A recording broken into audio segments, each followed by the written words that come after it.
Thanks for staying on. Welcome.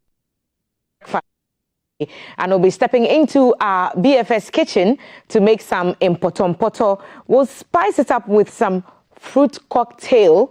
And our kitchen is very, very bubbly this morning. You wouldn't want to miss that conversation at 6:30. We'll be looking at the reintroduction of road tolls and what it means for the existing infrastructure. We are told that there's an attempt to make it digital. What's the situation now?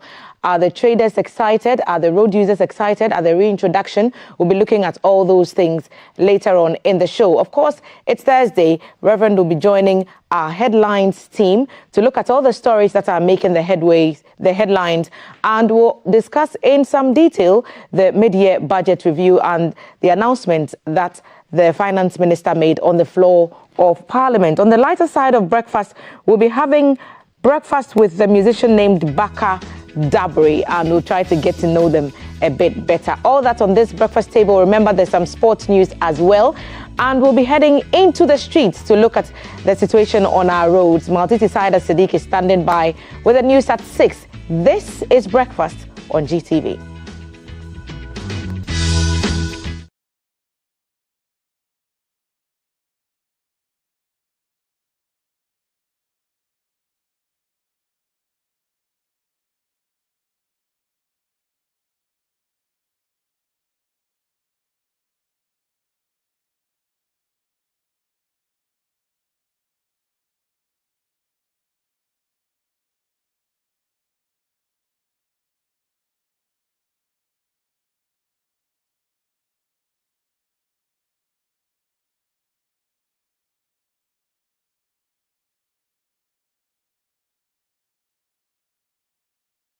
Hello, good morning. Welcome. This is GTV Breakfast News, where you get authentic, local, foreign news. I am Maltiti Saida Sadiq.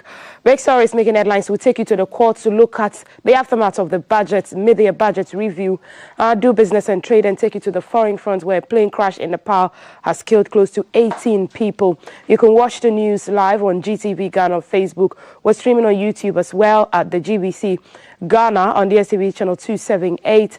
Let's begin with President Akufo-Addo, who has sworn in 16 Court of Appeal justices into office. The president said the occasion underscores his government's unwavering commitment to upholding the rule of law, strengthening the judiciary, and ensuring justice for all Ghanaians.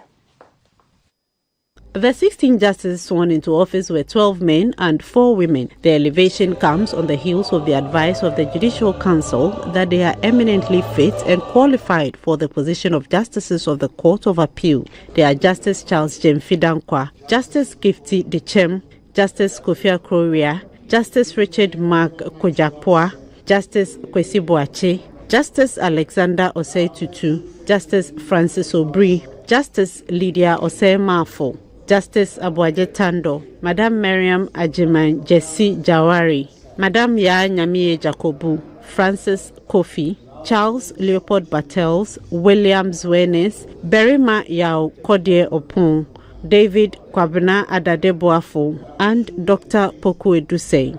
After congratulating the justices, President Akufo-Addo tasked them to be judicious because decisions made by them will impact not only the parties before them, but also on the broader society. The task before you is thus not an easy one. The decisions you make will have an impact not only on the parties before you, but also on the broader society. You'll be called upon to interpret complex legal issues, determine disputes, and at times make difficult decisions that may not always be popular. It is a role that requires not just legal expertise, but also a deep sense of justice, empathy, and a resolve to maintaining the highest ethical standards. On behalf of the newly sworn-in Court of Appeal justices, Justice Gyamfi Danquah thanked the President for the honor done them and pledged to work hard to justify the confidence reposed in them. We express our immeasurable gratitude, appreciation, and sincere thanks for the honor done to us by His Excellency for this appointment. We shall do our best not to disappoint Ghanaians and do our work faithfully and diligently.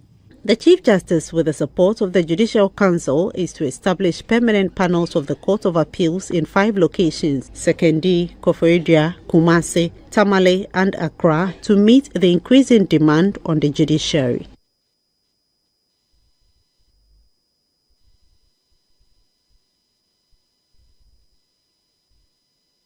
Let's take you to Parliament now, where both sides of the House have been responding to the budget review presented by the Finance Minister.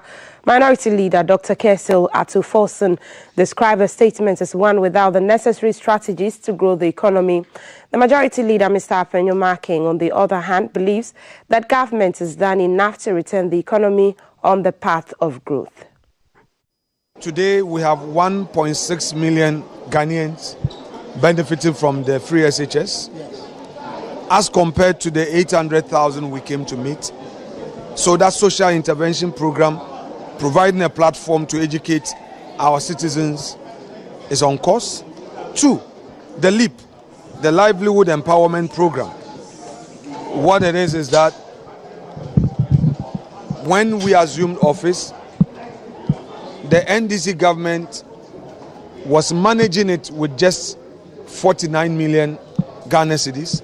Today we have expanded the Livelihood Empowerment Program, providing support to the most vulnerable to the tune of over 400 million Ghana cedis. Now, school feeding. A lot of our rural folks, because of poverty, they don't go to school. Under NDC, we had 1.6 million Ghanaian children being covered under the school feeding program. Today, we have 4 million Ghanaian children on the school feeding program. What I'm saying is that, yes, we have not created a perfect system, but we have a far, far, far better system in place than what we came to meet. A bed-tin tax, a boiler tax, in other words, a sanitation levy, a high tax on petroleum product, an emission levy, a high import taxes, burdensome fees and charges across all sectors of the economy, and over 40 new taxes in the last 7.5 years. These burdensome taxes have made Ghana unattractive for investment and foreign direct investment. As a result, many Ghanaian businesses are relocating to Togo and Ivory Coast, among others. In fact, last week I heard of a company moving from Ghana to Benin Republic. Ghana has lost so many jobs opportunities as a result of the relocation of these businesses. This adds to the already high unemployment situation due to the fact that the government has failed to create new jobs. As a result of high import duties and levies at our port, Ghana is no longer an attractive gateway to West Africa. Our port, particularly the Tema port, has lost almost 50% of its traffic, with its further job losses. Living in Ghana is now exceedingly difficult as the cost of living has now become unbearable. Ladies and gentlemen, many Ghanaians are unable to put food on the table for their families and loved ones. People can simply not make ends meet. In fact, that is the true state of our country. And let's take you to the courts now. And the judiciary on Wednesday in Accra, a sitting of 7 Supreme Courts of panel declared as constitutional the law which prohibits unnatural carnal knowledge such as anal sex. A unanimous decision read by Justice Paul Bafo-Boni dismissed the re-challenging the constitutionality of Section 104 Clause 1B of the Criminal Offences Act 1960 Act 29. Justice Bafo-Boni said the full decision of the court will be available at the court's registry. The writ was filed by Dr. Prince Obrikran, a lecturer at the University of Ghana Law School. Section 104(1)(b) of Act 29 makes it a crime for any person to have unnatural carnal knowledge of a person who is 16 years and above, even with his consent, with a crime described as misdemeanor. Section 104(2) defines unnatural carnal knowledge as sex in an unnatural way or with an animal. Dr. Obrikran had argued in his writ that Section 104(1)(b) of Act 29 was unconstitutional as it breached the right to privacy stipulated under Article 18 of the 1992 Constitution, right against discrimination under Article 17, and the protection of personal liberties under Article 14. Let's take you back to Parliament, where the majority caucus in the House has urged the NDC flag bearer, Mr. John Dramani Mahama, to accept the presidential debates challenge thrown by MPP flag bearer Dr. Mahmoud Bawumia.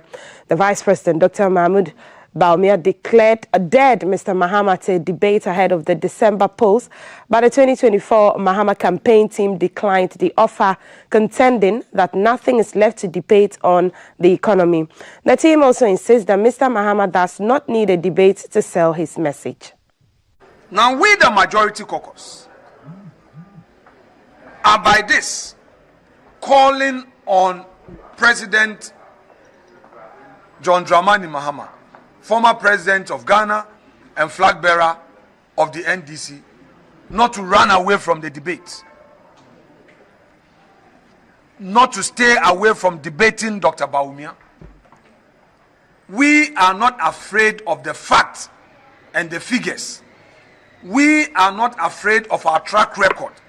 We know that we have not achieved 100% success. We concede that there are challenges, but we are far better in terms of governance. It is a reason why our flag bearer, Dr. Mahamudu Bawumia, is ready to debate on the issues. We don't believe in politics of name calling, politics of insult, politics of insinuation, and all. We believe that the facts can speak for themselves. And the only way to give Ghanaians the opportunity to compare and contrast and to look at which of the two parties really has them at heart is for us to have a debate. So the NDC should not run away from any debate. There should be no excuses for debate. Debate is the only means of determining who is best suited to run the country from 2025. More from Parliament, the minority in Parliament is inviting the Vice President and the flag bearer of the MPP, Dr. Mahmoud Bawumia, to join them in Parliament for a debate on the performance of his administration. At a media briefing in the House, the Deputy Minority Whip, Mr. Ahmed Ibrahim, said the 1992 Constitution makes provision for the Vice President to participate in such a debate. He said his side has a solid team ready to debate Dr. Bawumia. This is in answer to a challenge thrown earlier to the NDC flag bearer, John Mahama, by the majority leader for a debate of the two flag bearers ahead of the December elections. The NDC minority in Parliament is inviting Vice President Alhaji Mahmoud Bawumia to participate in the debate on the media fiscal policy review of 2021 on the budget which was presented to us yesterday. The budget statement and economic policy is scheduled to take place tomorrow, and that the debate will take place tomorrow. So we are calling on His Excellency the Vice President to join the debate. The debate begins on Thursday, 25th July 2024 in the Parliamentary Chamber at 10 o'clock in the forenoon. The minority is extending the public invitation to the Vice President, giving his notice as giving his role as chairman of the economic management team of the government. Parliamentary rules permit a sitting vice president to participate in debate on the floor of the House. And this stated in Article 110 of the 1992 Constitution. And this is a copy of the Constitution. So if you open Article 110, it says that the Vice President, a sitting Vice President, is permitted to take place on the debate on the floor. And we know that he's hungry for debate, despite his poor economic performance. So we are waiting for him tomorrow. Pursuant to the Vice President's call for a debate on the economy, this invitation presents Alhaji Bawumia an excellent opportunity and a forum to debate on the account for his stewardship over the last 7.5 years as chairman of the economic management team. The NDC minority has lined up a crack team of highly knowledgeable and competent members on this side to debate the Vice President Mahmoud Bawumia and further to expose his abysmal poor economic performance of his government.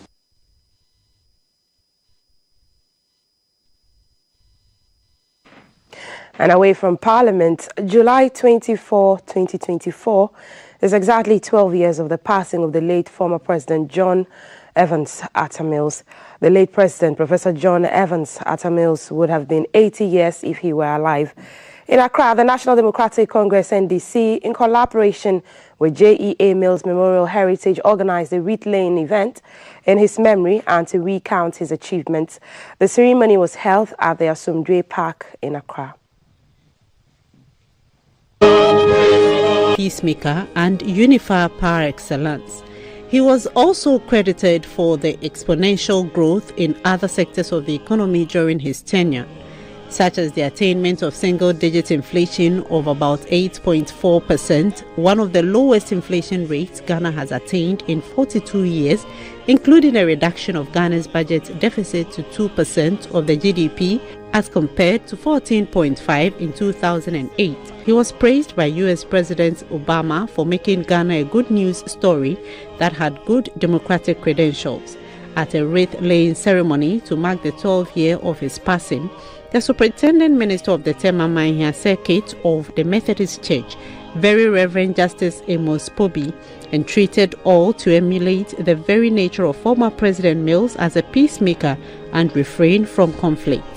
He served his country with all his might, with all his soul, with all his strength, and lived for such a nation that he could say that even with my last breath, I will still remain and fight for this nation. The flag bearer of the National Democratic Congress, former President John Mahama, described his former boss, President Mills, as true leader for the nation. My comrade and mentor, President Mills, was a respecter of the rule of law and did not abuse his powers as president. He exercised his presidential powers with grace, restraint, dignity, respect, and respect for democratic principles. He planted the seeds for a constitutional review. This is an undertaking that we, the NDC, are duty-bound to complete for the people of Ghana and the memory of Professor Mills when we win the upcoming elections and take office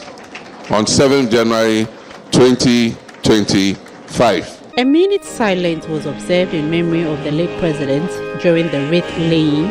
The Chief of Staff for the Speaker of Parliament, Mr. Kofi Atto, laid the first wreath on behalf of the Republic of Ghana. The second wreath was laid on behalf of his wife, Mrs. Nadu Mills.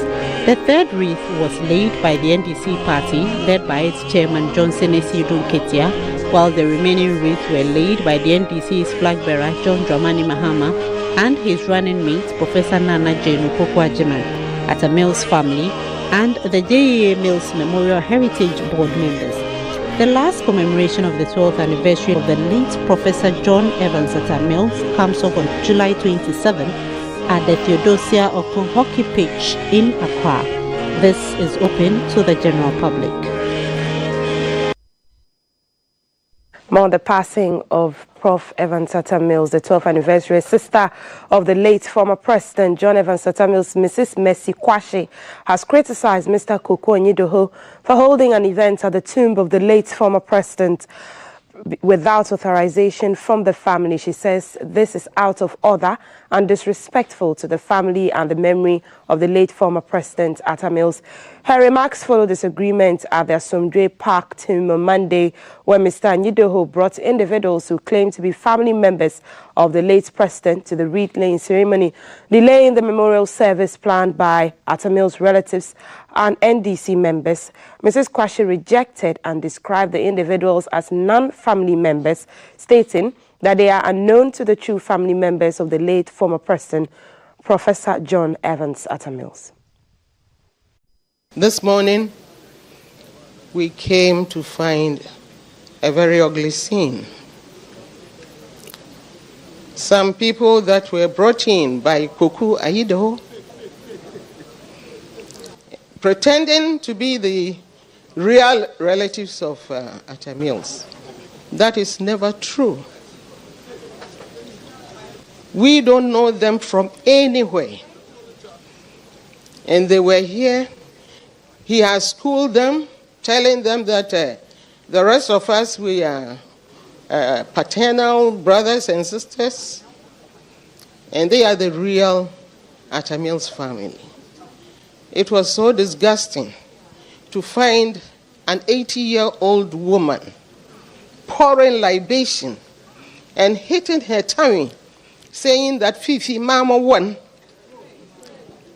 And I was wondering if she gave birth as a baby. And now, I want to make it clear to everyone that Koku has stepped on the wrong foot by tampering with our brother's grave without our knowledge. That is totally unacceptable. And now, we are going to deal with him because it's a taboo in our family to do that.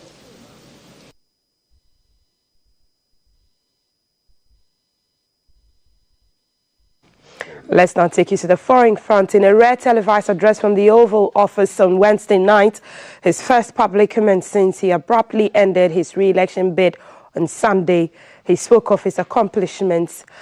President Joe Biden spoke of his humble roots. He sang the praises of the American people, and he said the future of the American democracy lies in their hands. In 2 weeks, it's become clear to me that I need to unite my party in this critical endeavor. I believe my record as president, my leadership in the world, my vision for America's future, all merited a second term. But nothing can come in the way of saving our democracy. That includes personal ambition. So I've decided the best way forward is to pass the torch to a new generation. That's the best way to unite our nation. You know, there is a time and a place for long years of experience in public life. But there's also a time and a place for new voices, fresh voices, yes, younger voices. And that time and place is now. Over the next 6 months, I'll be focused on doing my job as president. In just a few months, the American people will choose the course of America's future. I made my choice. I've made my views known. I would like to thank our great Vice President Kamala Harris. She's experienced, she's tough, she's capable. She's been an incredible partner to me and a leader for our country. Now the choice is up to you, the American people. History is in your hands. The power is in your hands. The idea of America lies in your hands. We just have to keep faith, keep the faith. And remember who we are. We're the United States of America. And there's simply nothing beyond our capacity when we do it together.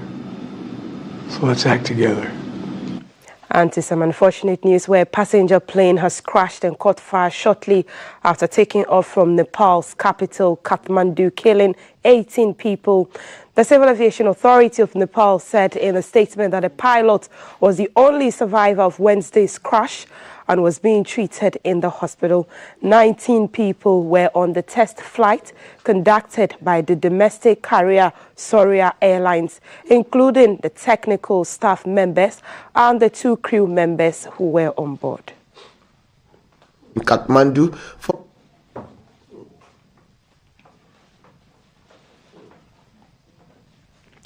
Let's now bring you Thursday's weather report.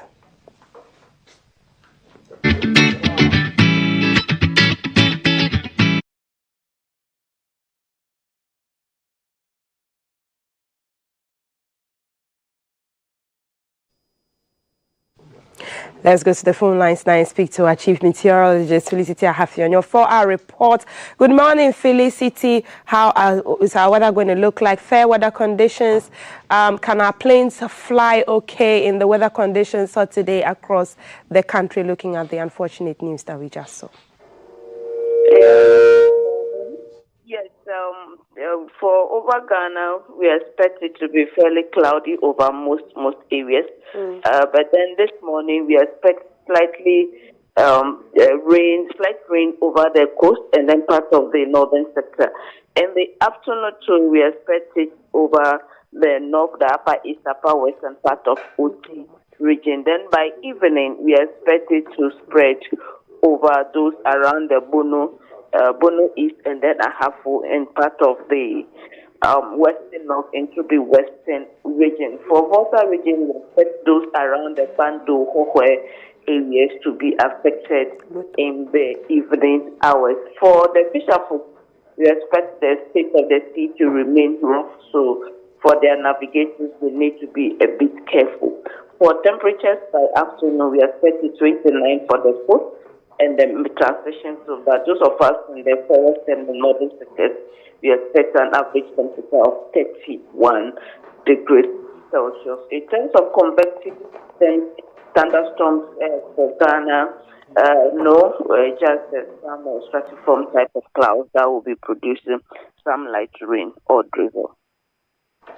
Thank you so much, Felicity Ahafionyo, for those updates. She did say that cloudy weather conditions across Ghana, and so if you're flying, check well to see if it's safe out there. If you have outdoor activities as well, check the report. You can go to the GMET website as well and get a comprehensive one. That's it for the news. You can get more news when you log on to our website at gbcghanaonline.com. But let's bring you the winning numbers for Lotto now. For Alpha Lotto Omega Wednesday, the winning numbers on your screen are 28, 28, 69, 69, 22, 22, 59, 59, and 62, 62. Again, Alpha Lotto Omega Wednesday winning numbers are 28, 28, 69, 69, 22, 22, 59, 59, and 62, 62. I am Maltiti Saida Sadek. There's lots more for you to expect on the show today. There's some potom mix and some fruit fuse on our cooking segment today in the BFS kitchen. There's also going to be the headlines, talk about toll booths and all of that. It's going to be sports, it's going to be entertainment. You don't have to be anywhere but watching GTV Breakfast. Stay with us. This is the Breakfast Show.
Hope you are saving your money for your gifts that you're going to be giving out. This morning we're in the BFS kitchen, and my favorite people here are around Constance and Erica from Cakes, Boutiques, and Decor. And today it's all about potom mix and fruit cocktail fuse. You people are your names. Ladies, good morning. How are you? Good morning. All right. I understand Daddy is watching. Yes, Daddy is watching. Shout out to Daddy, man. Shout out to Mr. Marco. Hi. Be so. Erica, how are you doing? I'm fine. Who else is watching you? Jennifer is watching. Jennifer is watching. All righty. So we're going to describe potom to a German or a Togolese person. What is potom? So potom is a mixture of potom in general. It's cocoyam cooked with stock. That counts in the thick base. Okay. So that's potom. Okay. So with our mix, you're adding vegetables and adding potatoes, sweet potatoes. All right. So let's look at the what you need to make in potom. It's coming up on your screen right now. So you've got your palm oil, yeah? Yes. Yes. Some pepper. Some onions, okay. Garlic, all right, nice. Meat. Of course, definitely. Yeah. Momoni. Explain momoni to somebody who doesn't know what it is. What is momoni? Salted fish. Yes. Kept down for a while. With a very strong smell. Romantic smell. Strong perfume. Romantic smell. All right, momoni. Cocoyam, all righty. Sweet potato, okay. And carrots, okay. Green pepper. Seasoning, all righty. Okay. So, and some dry fish, of course. Yes, sir. Very important. Very important. Good. Secret ingredient. Okay. All right. Okay. All right. So let's deal with our momoni. Our poto. I think you like the momoni. I think so. So what do we do? So first of all, we pour our oil. Okay. That's our palm oil. Yeah, palm oil, preheated pan. Okay. Does it always have to be palm oil?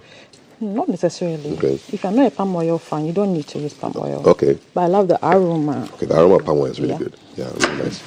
So you allow it to heat up for a while. And I can see that Erica is chopping up the carrots. Okay. Guys, doing justice to the carrots. Maybe so. So we're going to heat this for a while. I have to heat up for a while. Okay.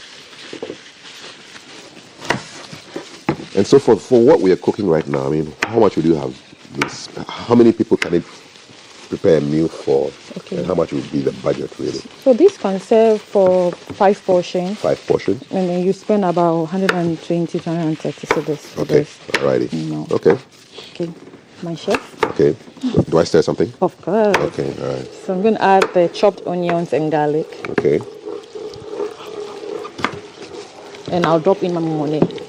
That's a momoni. Yes, almighty. Can you use any fish to do momoni? Yeah, you can use any fish. Yeah. If you don't like momoni, you can use any fish of your choice. You can use kako, you can use aman. What I mean is that the fish for momoni, is it a particular kind of fish? I think it's a particular kind of fish. But I don't have any idea which kind of fish. Yeah. These days I heard they are using a whole lot of things on my body. Yeah, you should be careful. Yes, I was surprised. Yeah, momoni 2.0. So what's coming next? Okay, so you're now going to drop a little of our chili sauce. Chili if you sauce? don't really like so much pepper, you can just add a little. Okay. You don't need to add so much. Momoni is doing the trick. Yep, it is. Smelling nice. Okay. All our chili. Yeah.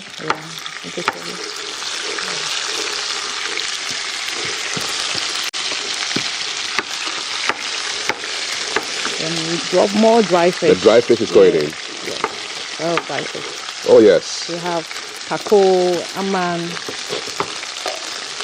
small salmon. Okay. So it's a mix. It's a mixture of the mix of dry fish. Yeah.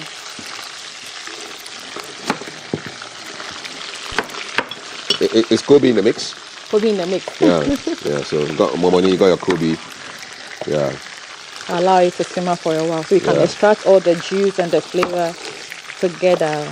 At this point, I could eat this with kenke, you know. Yeah.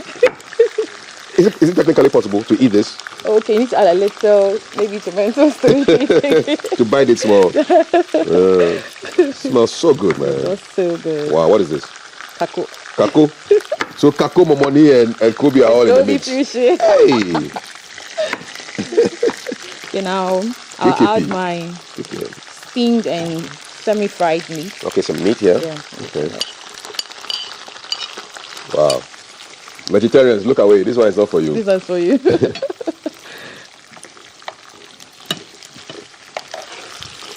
And the carrots have been chopped up. Yeah.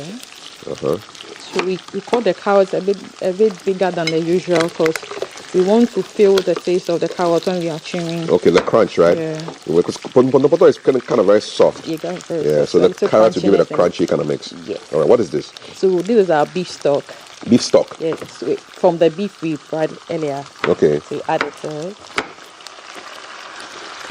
Just to soften the kakao and the monmonin and also the emman. Okay, so this is like the sweat of the beef, right? Yes. When you cook it. Yes. Okay. Beef stock. Beef stock.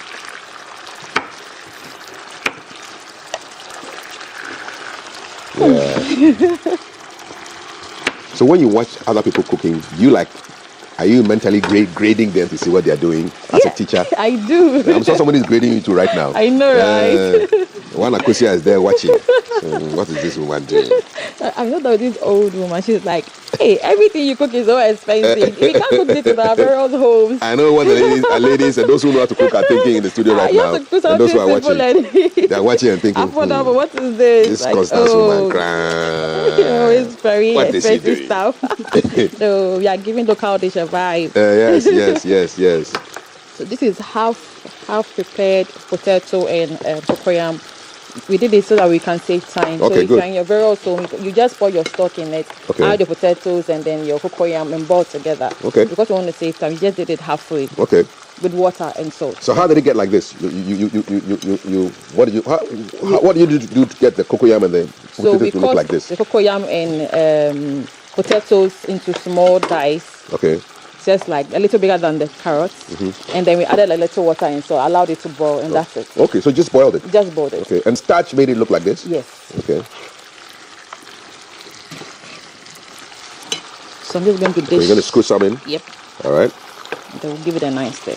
When my kids were growing up, they didn't like poto. But I'm sure watching it now, they'll say, "Daddy, bring some of that home, please." I wasn't really a fan of potato. You weren't, eh? So I was like, no, I need to add something to make it more exciting for myself. It's a sexy more poto. Sexy potato. Yeah. SM. High grade. Yeah, high grade. It's not about shatter movement. It's sexy poto. SM. For life. For life. I'm sure Shatta Wale will like this. For life is for life. You like Shatta? I do. Hey, which of his songs do you like? My Level. I know my level. I know my level. And happy birthday. Because I use it for my videos. Is it possible to add precursor to this combination? Yes. You can, eh? Yeah. All right. Okay. So we add just enough of the potatoes. You know, Shatta invited me to come over so that he'll cook and we will chop and we will talk. Hey. Maybe I'll ask him to make poto for me. I can't wait. Or I'll take this recipe there. Or I'll go with you and then you make this one for him. Oh, wow. Really nice. This smells so nice. Is it true that when you are ill and you want to recover quickly, poto is kind of a good meal for people who are because it's soft. It's soft, yeah. You don't need so much energy. Okay. Poto is perfect. All right. No pressure on the teeth. No pressure. You just enjoy it. All right. So at this stage, I'm mixing it so that all our stock will incorporate with it. Okay, you want to take over? Okay. Yeah. Okay, so you're kind of mixing the stock inside. Yeah.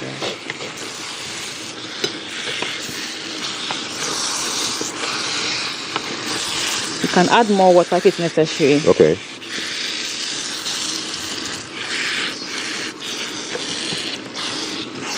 Which part of Ghana do you come from, Constance? Kwewu, Kofias. Kwewu. And then Erica, where do you come from? Which part of Ghana? Volta. Oh, okay. One of these we should do a tour of the regions through food. Yeah. So we check out some of the Kwewu varieties, some of the Volta varieties. Yeah, this sounds very interesting. Frafra, different kinds of foods. We travel Ghana through food. Yeah. Yeah. How about that? It's interesting. I love the Yeah. idea. Yeah. Okay, so now I'm dropping my last stock. Okay. Wow. Awesome. Okay. I'm wondering why she's doing all that. She's going to add it to it. Yes. So this is my scent leaf, a komesa. Komesa. Just for flavor. Okay. Okay. Oh, okay. You're going to soak it inside. Yeah. Just for flavor.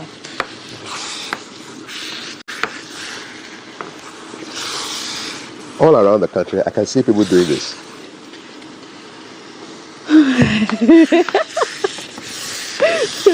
Just from the people I see in the studio.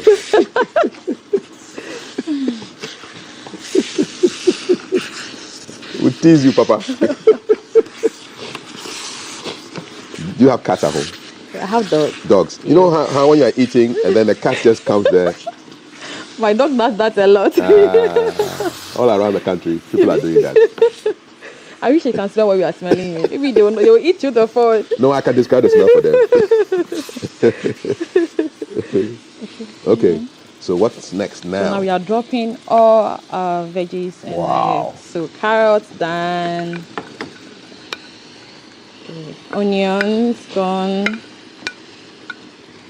Green pepper, so gone. So there's a Pontomoto PhD. Wow. So just 3 minutes before your food is ready, drop your vegetables, drop it inside, so you don't lose your nutrients. Yeah. And also your food color. And then you feel the crunch too. Yes, you feel the crunch.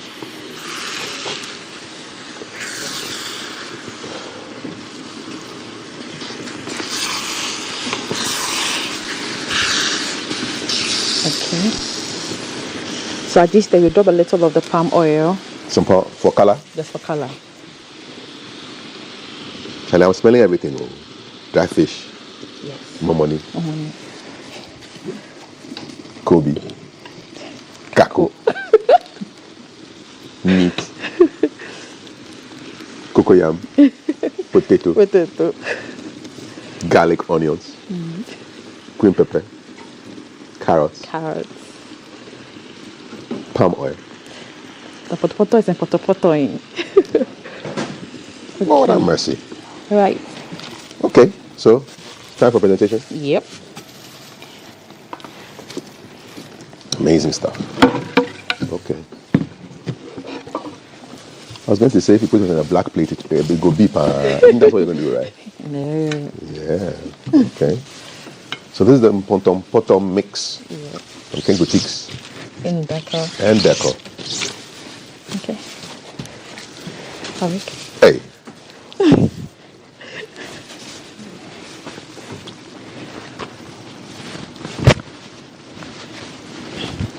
We are made in Ghana. We are made in Ghana. People are saying, what kind of water crab with this Costa Oh, but the photo that you show. Be small, oh. Full cloth.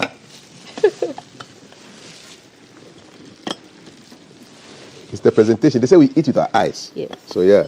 Alrighty, let's go. Eyes and nose, and then the mouth is last. Yes. Okay.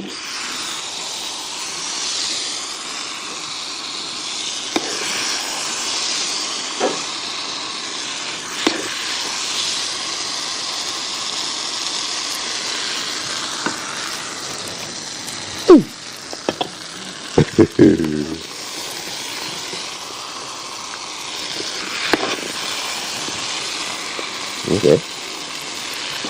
Presentation time. Yeah.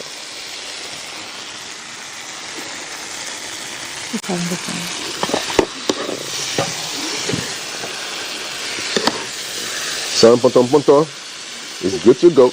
Hey, Charlie, she's sprinkling. Yeah. I was wondering why Erica didn't put all the green pepper, the stuff inside. Now I know. Okay. Now you know.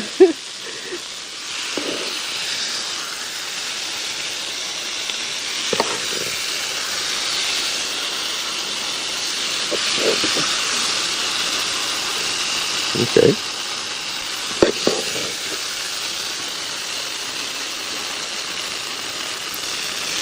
Awesome.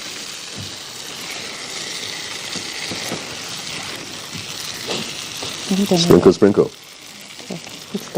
Okay. So what are the health benefits of some of the things that are inside this Pontomoto? You get some vitamins from the vegetables. You also get carbohydrates from the potatoes, fats from our oils, and then protein from the fish. It's a balanced diet. 100%. I mean, old school Pontomoto was just the cocoyam and the thing. Yeah. Banya, like that. Yeah. Raw like that. Raw like that. No. We've taken it to a whole new level. Yeah. Okay. So now, fusion time. we're going to do fruit cocktail fuse, right? Yep. Okay.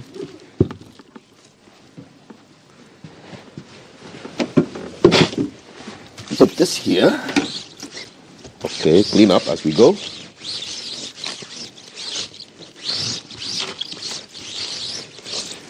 Okay. So our fuse, what do we have? What are the ingredients? We have banana, pawpaw, melon, yogurt, honey. Okay. So we're going to drop everything in it. Alrighty. Very simple. Simple. Drop. Everything? Yeah, everything. Everything that's in here that will go inside. Yeah. So I can do it? Yes. Okay. Thank you. All right.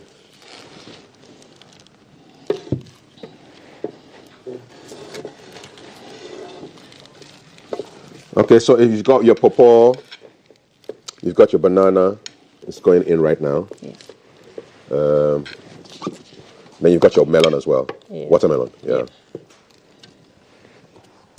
So watermelon, as you can see right there. Yeah. And there's yogurt as well. That we'll put inside. Honey. We've got honey as well. Mint if you're a fan of mint. Okay. There's some pawpaw inside here. Pawpaw has gone inside already. Yeah. Okay. All right, I'm done. Yogurt as well. Okay, so we're done. What goes in next? Yogurt. Yogurt goes in next. Okay. Hey. Why is the yogurt red? Because it has a lot of strawberries in it. Lots of strawberries in it? Yeah. Yes. Thank you. Can you add syrup to this as well if you want? Yeah, you can add syrup. Okay. All is going? All the water is going in? No, just a little bit? Just a bit. To allow it to blend easily. You good? Good. Okay. All right. Honey? When is the honey goes inside? Yes. Everything? So if you don't want syrup and you want to use honey, okay. It's okay. All right. About half of it.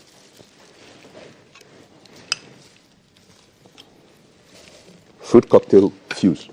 And then mint if you Mint? love mint. Yeah, let the mint flow inside. It's medicinal now. Yeah. Yeah. Okay. So. Cover, blend. Okay. We put that in there. Yeah. We plug. It's on already. It's on already. Okay.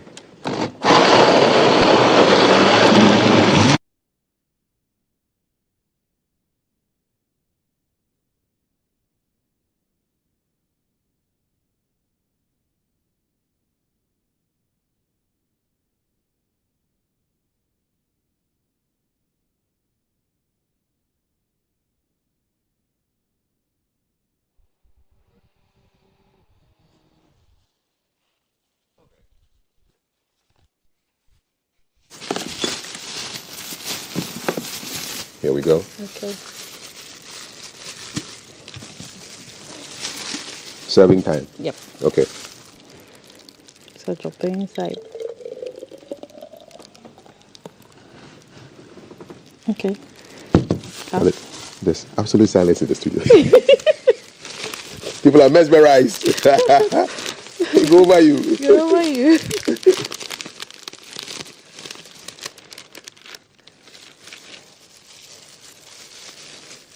Okay. Alrighty. Okay, that's a little. Put a bit more. Okay. We have to know our level, right? Yes. Yes. Because you're totally fine. Okay. Even your straw has swag on it. Okay. So fusion. Right. Boom. Kill it. Ta-da! She went for the pink yogurt because of their logo. I know the secret. You know it. So we have our potom mix and fruit cocktail fuse right here. And let's go through the ingredients again for the potom. They're going to come up on the screen, and we'll go through the ingredients to make this potom. So we've got palm oil. Yeah, we've got our palm oil. We've got our pepper, onions, garlic, meat, dried of course, more money, yeah, cocoyam, sweet potato, carrots, green pepper, and then you've got your seasoning. That's the secret sauce. That makes everything. Of course, dry fish, you can't forget it at all. It's a mix of great stuff here. So these are the ingredients for the potom mix. And now for the stuff that you wash it down with, we've got your pawpaw, watermelon, banana. You've got your yogurt, whatever color you want, honey as well. And you're good to go. You blend everything together. You serve very stylishly, and you're done, and you're good to go. So everything is ready for us now to do the most important part of the whole show, is tasting. So there we go. All right. So, and talk to us a little bit about your place before I eat this food. So, Culture Cake, the best cake school in Ghana, Cakes Boutique and Decor. Join our online training. It's coming off this month, so don't miss it. And also join all our social media platforms, Cakes Boutique and Decor, and contact us on 054-896-3385, 054-896-3385. Cakes Boutique and Decor. Just do it. Yep, and that's constant. That's Eric. When I say horodio, you say ho, horodio. Ho. Okay, so now it's time to taste. Is there a fork or a spoon or something? Okay, I'll give you the longest. You give me the one. Okay, why not? Let me take a sip of the fruit cocktail fuse, right? Yes. Is it fusing? The fuse is fusing. Okay. Very nice. Okay, good. Because I'm seeing some neat looking, I'm going for this one. All right. For what, close your eyes. Have you closed your eyes? Yes. Okay. For what you're about to receive, we thank you, O Lord. Amen. Amen. Go for the meat first.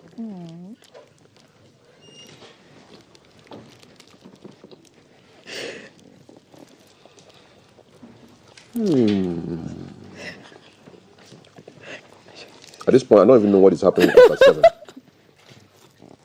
because I'm in a whole new world. Good morning, Thelma. I haven't seen you this morning, but I wish to present to you some ponton mix with fruit cocktail fuse. When I open my eyes, Thelma will be here. I can tell you. Not imagination. Can I open my eyes now? Yeah, she doesn't come with a spoon. She will take it away and eat. You are reading my mind.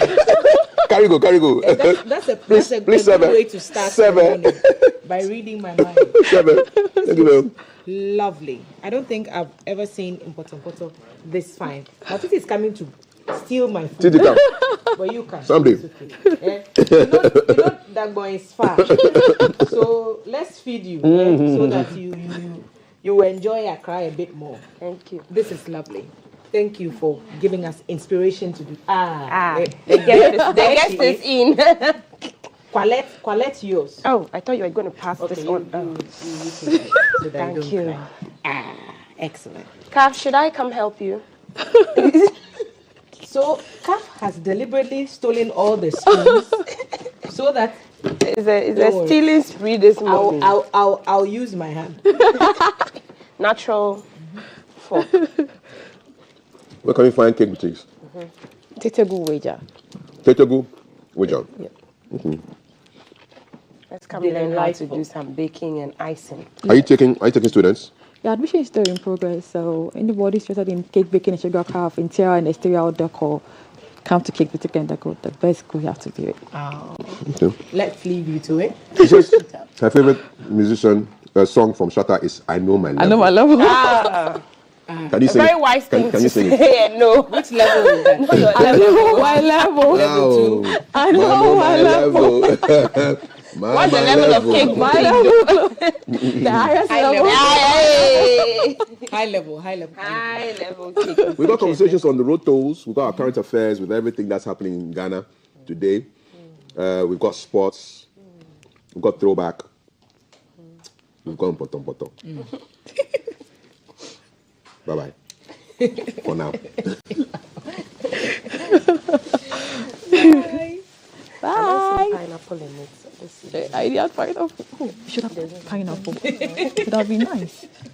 Next time, add pineapple. Okay. Tell her that if we can take a shot of it before we can take it out.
Library app. If you are on the iOS, you can download from the App Store. You can also go on the web, library.gov.gh, and be able to register and have access to the content we have put on. The library space is also provide for digital literacy services. We have computers in there where some of our staff teach people how to use, computer to whether search for information, search for job, or be taught on how to use some of these new platforms that have come up. The world has gone digital, and the library that is not keeping pace with the changes in science and technology is bound to be stuck. Mr. Hayford Siao establishes a link between the hard copy version of books in the library and online versions. As a developing country, we think that we can better serve our people if they acquire knowledge that also enhances their skills. The days of only talking about fiction stories, yes, they've had their place in our development, but now we believe that our young people want to read content that build their skills level, that give them an opportunity to be employable, and that has also been our focus over the last few years. We work with Google and Commonwealth of Learning to be able to link them up to take up courses on Udemy and Coursera, which are massive open online course platforms. People are taking courses in project management, cyber security. For young people, we have a partnership with a private company called NextGen, where we work with them to also undertake robotics. The whole idea is also to build their interests, also to pick up interest or to learn and acquire knowledge, in those subject areas. He intimated that the library organizes programs that provide its patrons with employable skills. Through the support of UNICEF, for example, we are able to come up with early grade reading interventions that are implemented at various children's libraries. We believe that being able to curate appropriate knowledge all over the world, the work of libraries is to be able to connect citizens and to relevant knowledge. We realize that there's a big interest in entrepreneurship. Through the work of Generation Unlimited and UNICEF, we are able to, help with entrepreneurship seminars and workshops where we bring resource people to be able to deliver relevant knowledge to people that are interested in entrepreneurship. Hundreds of people that have been educated on the importance of registering a business, registering with the GRA, registering on SNET. The Accra Central Library is a reference point for various groups of people. Ernestina Alonyo, a National Service personnel, assists clients in the reference section of the library. We mostly assist people who need information. Most people come from the courts to look for an important information or an event that took place that they want to reference to. So we assist them and give them that.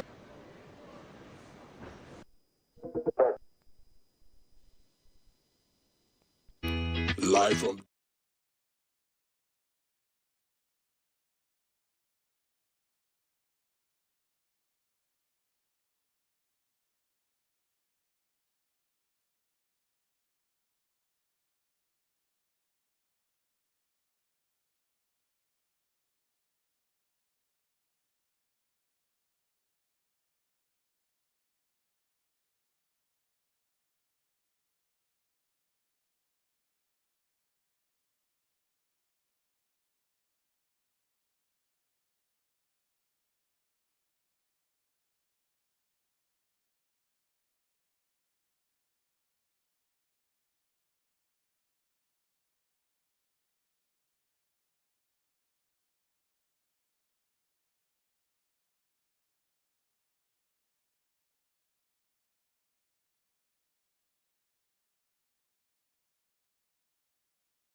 What model of car is this? This one is a Peugeot 404 Caravan. That's how we call it. 404 Caravan. Caravan, yes. How long have you had this car? I got it since 1975. 1975? Yes. So you can make the calculations. Wow. Yes, yeah. Was it a brand new car that you got? No, I bought it as almost a scrap. I sent it to Lome for reconditioning, and then I started using it now. In 75? Yes. So this was almost going down as scrap in 1975? Yes. Then you revived it? Yes. And it is still running? Yes. I can even take you to Accra, even Nigeria. Oh, wow. Nice. Okay. What is one thing you love so much about this car? This car is very strong, durable, very convenient to drive. It doesn't disappoint people just like how other cars do. It's very reliable. Wow. You can drive from here to even London without problem. What is the longest distance you have driven this car? Oh, well, for that, I never go far except Lomé. From Owerri to Lomé? Yes, in Accra. Yeah. Wow. Yeah. When was the last time you embarked on a journey like that? Oh, because of my age. Yeah. It was let's say 20 years ago. I stopped traveling long distances. Wow. Yes. Wow. So you've owned this car for such a very long time. What is one key memory, one memory that you remember with this car that you will never forget? When I bought this car, people bought many cars in this hospital. They sold them, bought new ones, sold them, bought new ones, sold them, bought new ones. But mine is still existing. Wow. And I'll tell you with confidence that this is the oldest car in town. That is still running. Still running, still on road. So I'm very proud of it. People are urging me to sell it. I said, no, I will not sell it. Even they asked me to send it to French embassy in Accra. I said, no, I won't do that. Okay. Let me tell you one interesting thing. Some top rich men in town, elderly people, they came to me. They say, old man, if they give you a new car, would you like to abandon this one? I said, no. What I told them is, even when you bring an aeroplane, new one, nobody sat in it before, I will not accept it. I will continue to use my car.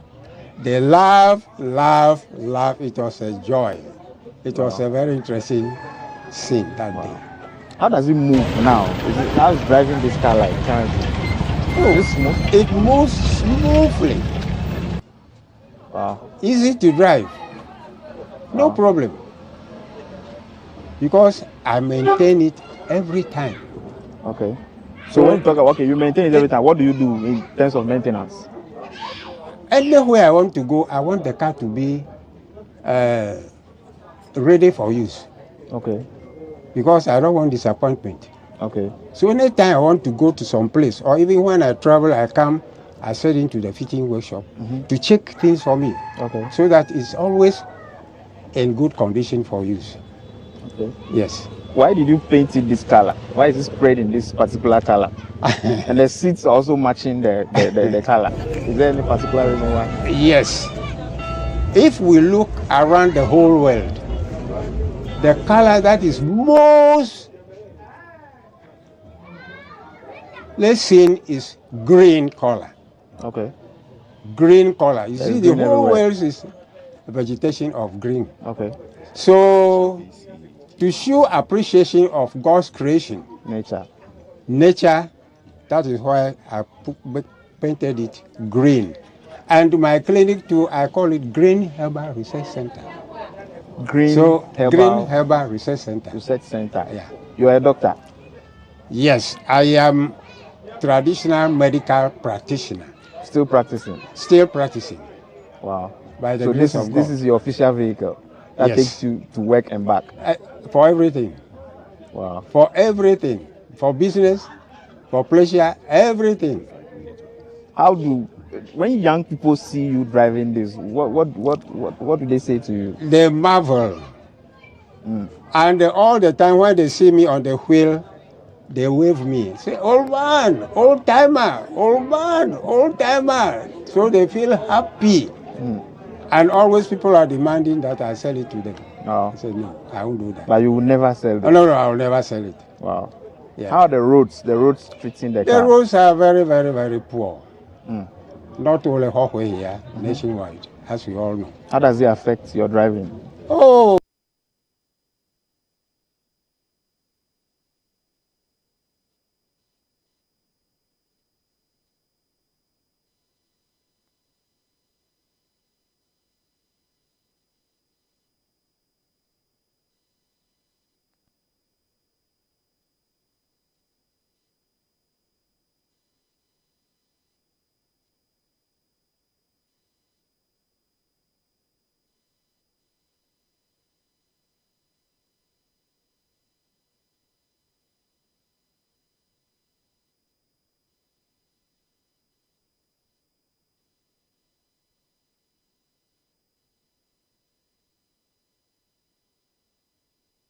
No. I said, no, I won't do that. But you will never sell them? No, I will never sell it. Wow. Yeah. How are the roads treating the car? The roads are very, very, very poor. Mm. Not only Hawkeye here, nationwide, as we all know. How does it affect your driving? Oh, for instance, when you want to drive for 10 minutes, now it may take you about 1 hour. Yeah. Petrol consumption and damage to shocks and other things. So it's causing very much inconvenience. Not to me alone, but for other drivers. Yeah. Okay. What is one thing you would like to tell somebody who wants to own a car like this one day? Well, my advice is he should make maintenance, regular maintenance.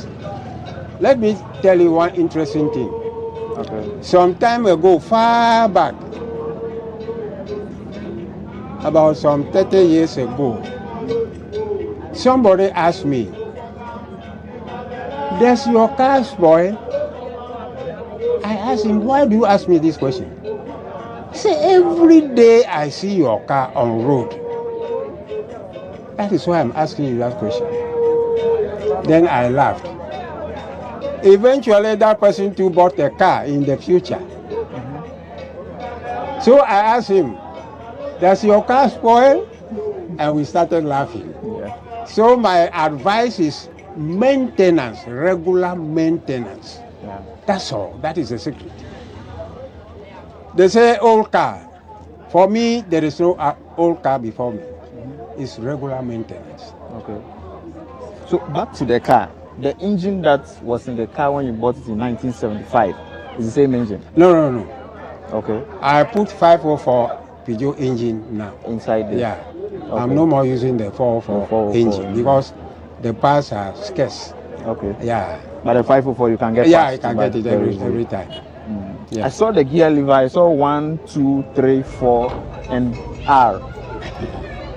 Yes, that is first speed, second speed, third speed, fourth speed, then reverse. Reverse. Yeah. It doesn't have a fixed speed. No.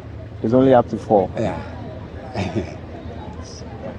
But I can change it. Okay. It's easy to do, but this is good for me. This is good for you. You don't want to stress yourself? No. I'm content with this situation. Of course. Yeah. Of course. Okay. So we are going to wrap this up now. But I would want to make one appeal. Okay.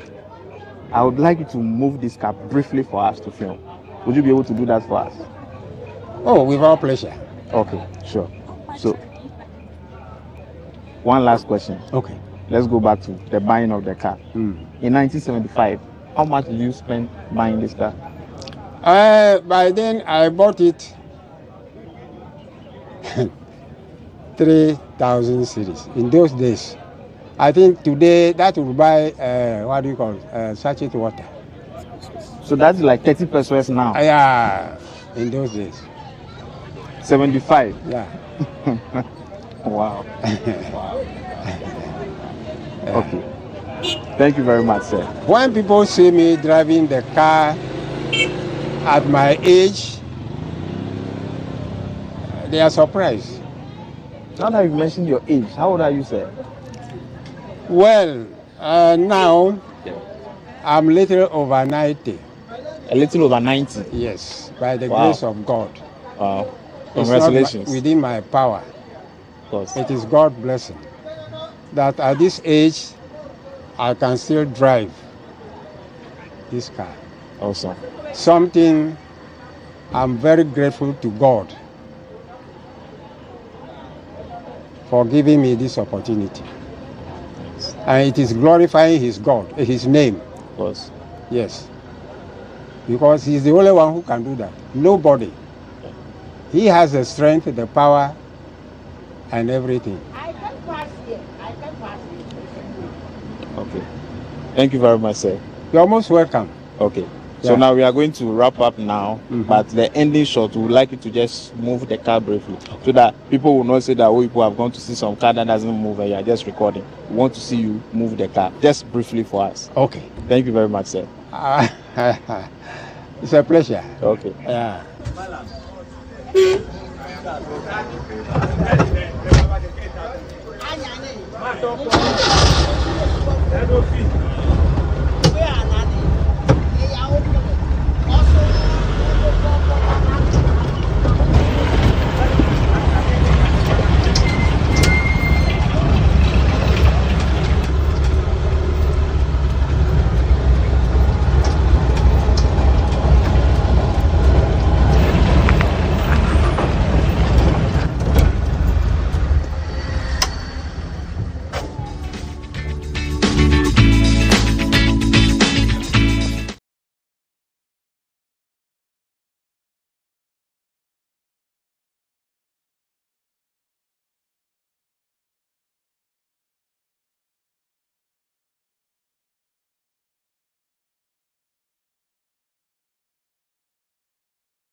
updates on GTV and GTV Sports Plus. My name is Akosia Eche, and lots and lots of transfer updates that we have for you today. And so Accra Hearts of Oak has announced the capture of BBN Gold Stars defender Samuel Amofa. The 25-year-old joins the Phobians from the BBN base club ahead of the 2024-2025 season. Amofa, who has played for Liberty Professionals in the Ghana Premier League, is expected to strengthen the defense of the club ahead of the new campaign. The strong guardsman can also play as a midfielder, which gives Hearts of Oak the luxury of using him for other roles. He becomes the club's third signing of the window, joining us Asamoah Boateng Friye and Michael Iwa, both from Nations FC. The Phobians are currently preparing at the Pobiman Sports Complex and will face Hearts of Lions in the Homoa Charity Cup on August 11. They are also expected to engage Mediama SC in a friendly 5 days later as part of opening of the Takwa TNA Park. To some more transfer stories, and Nations FC has also announced the signing of defender Williams Apenteng from Division 1 side to Subribi FC. The strategic move aims to strengthen the team's defensive lineup and provide more stability at the back as they prepare for the upcoming season. William Apenteng has been recognized as one of the standout defenders in Division 1, known for his solid defensive skills, tactical awareness, and ability to read the game. Apenteng has consistently demonstrated his potential to perform at a higher level. His performances for Subribi SC have earned him praise and attention from several top-tier clubs. William Apenteng is a fantastic addition to our squad. This is what Nations FC coach had to say about him. He continued by saying that Apenteng's defensive prowess and understanding of the game will be invaluable to Nations FC. According to Nations FC coach, he believes Apenteng will bring a new level of stability and confidence to the backline. More transfer stories so far as the Ghana Premier League is concerned. And two-time Ghana Premier League champions, that's Aduana Stars, have completed the signing of midfielder Seydou Sana. The highly rated midfielder joins the Oja Boys after leaving Division 1 side Tema Youth. Sana is expected to play a huge role in the upcoming season for the Doma Ahinko-based outfit. Details of the move remain undisclosed, but Aduana Stars confirmed the transfer on their social media pages on a post saying, "Welcome to the Oja family, Seydou Sana. We're excited to see your magic on the pitch with Aduana Football Club. Let's make history together." Aduana Stars will be eyeing the title next season as preparations ahead of the upcoming season continue in Doma. The 2024-2025 Ghana Premier League campaign will begin on September 6th, 2024 and end in June 2025. And to our final transfer story for the day, Olympic Soccer. Dreams FC have signed Rocky Dramina from Asante Kotoko. In a post made by Dreams FC on their social media, it reads that it was a moment of pure happiness for Rocky when he received the call from Aminu Shado to join Dreams FC. The opportunity to be part of such a prestigious football club filled me with excitement and a sense of fulfillment, according to Rocky Dramina. It is a moment that he will always cherish and be grateful for. And on the foreign front, Olympic Soccer got off to a violent and chaotic start as Morocco fans rushed the field yesterday, played against Argentina.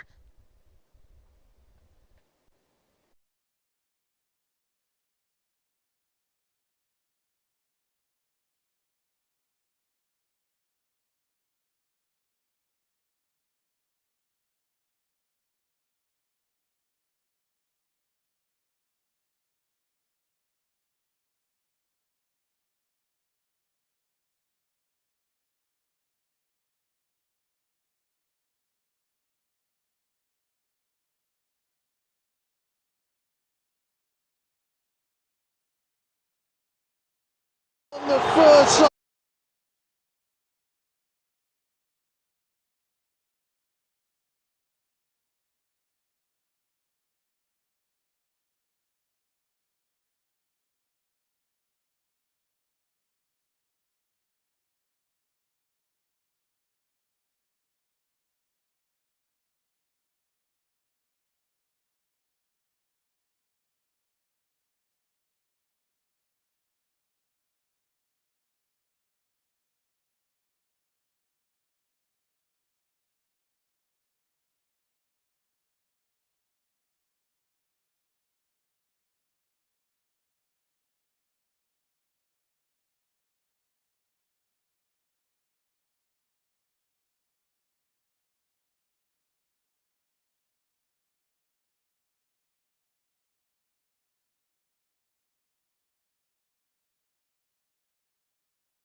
begin today, and so very interesting to see what pans out in that Canada versus New Zealand game, knowing very well that the Canadians spied on New Zealand twice with a drone, and that has even gotten them in trouble. And we're looking at more transfer stories, and this time in the camp of Manchester United, and their new player is saying he's absolutely excited to have signed for the Old Trafford side. Leny Yoro, Manchester United player. How does that sound? A dream.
MI right after this break. Our first question we're asking is, how many minutes does it take for a referee to review a goal? I'll be right back.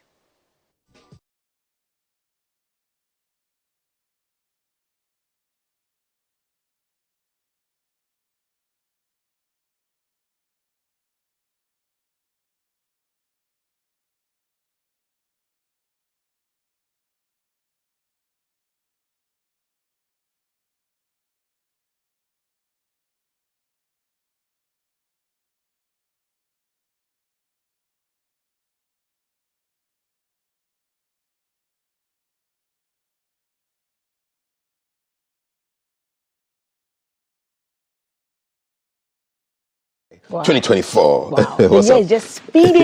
It's speeding. It's, throwback, they will give you a blast from the past. So, yes. First of all, let's check you what the... Start with the present. Exactly. Okay. Daily Graphic, today's edition.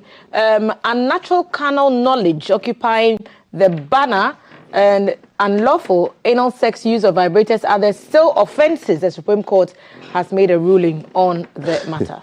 From vibrators to non-professional teachers who must upgrade by December. The 3-day insurance fair opens in Accra. Graphic Business leading that story. Today's edition of the Graphic. Next. Don't do that. Daily Guide. That sounds like my electric toothbrush. Thank you. Daily Guide. Nana justifies appointing more judges. Details on page 3. Bawumia can't debate Mahama's minority. Okay, at Tamil's 12th memorial service, NDC family fight Anyidoho. Government delivers 1,000 homes to security agencies. And of course, the Supreme Court story upholding the law against unnatural carnal knowledge. Details on page 6. Good thing we have a lawyer here, so we'll be exploring that into detail later on. All right, next one. Chronicle. NPP MPs on December elections, Mahama must debate Bawumia. Majority caucus says government is not afraid of its track record. $60 million UHAS Phase 2 project ready after Akufo-Addo cut sword in 2021. Okay, the Minister for Education, Dr. Yao Osei Educhum, will be giving an address on the state of education in Ghana Tuesday, July 30th. 1,000 at the Accra homes. International Conference Center. Sorry for cutting That's through. right. 1,000 homes built for security agencies 2017, says KON Kojo Upon Nkrumah. And our verse for today, James 1:19. Know this, my beloved brothers. Let every person be quick to hear, slow to speak, and slow to anger. So that is the formula.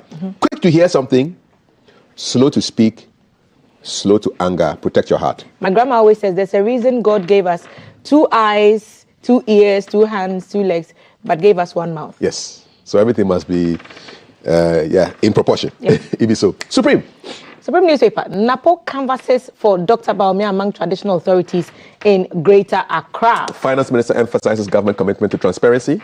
Apostle Francis Amoakwata's prophecy about Joe Biden's political future fulfilled. Okay, we're going international now. Equipping Marehini's property demolished at East Legon. Land Guards military fingered. And NPA sensitizes communities on CRM and intensifies efforts to promote the use of LPG. Supreme Court is there again, so looks for you to unpack today. Yes, let's talk about sex. Okay, the new finder. Tourism rakes in $1.8 billion between January and June of 2024. Hip, hooray. Reforming Senator call for transformation in pension management. Yep.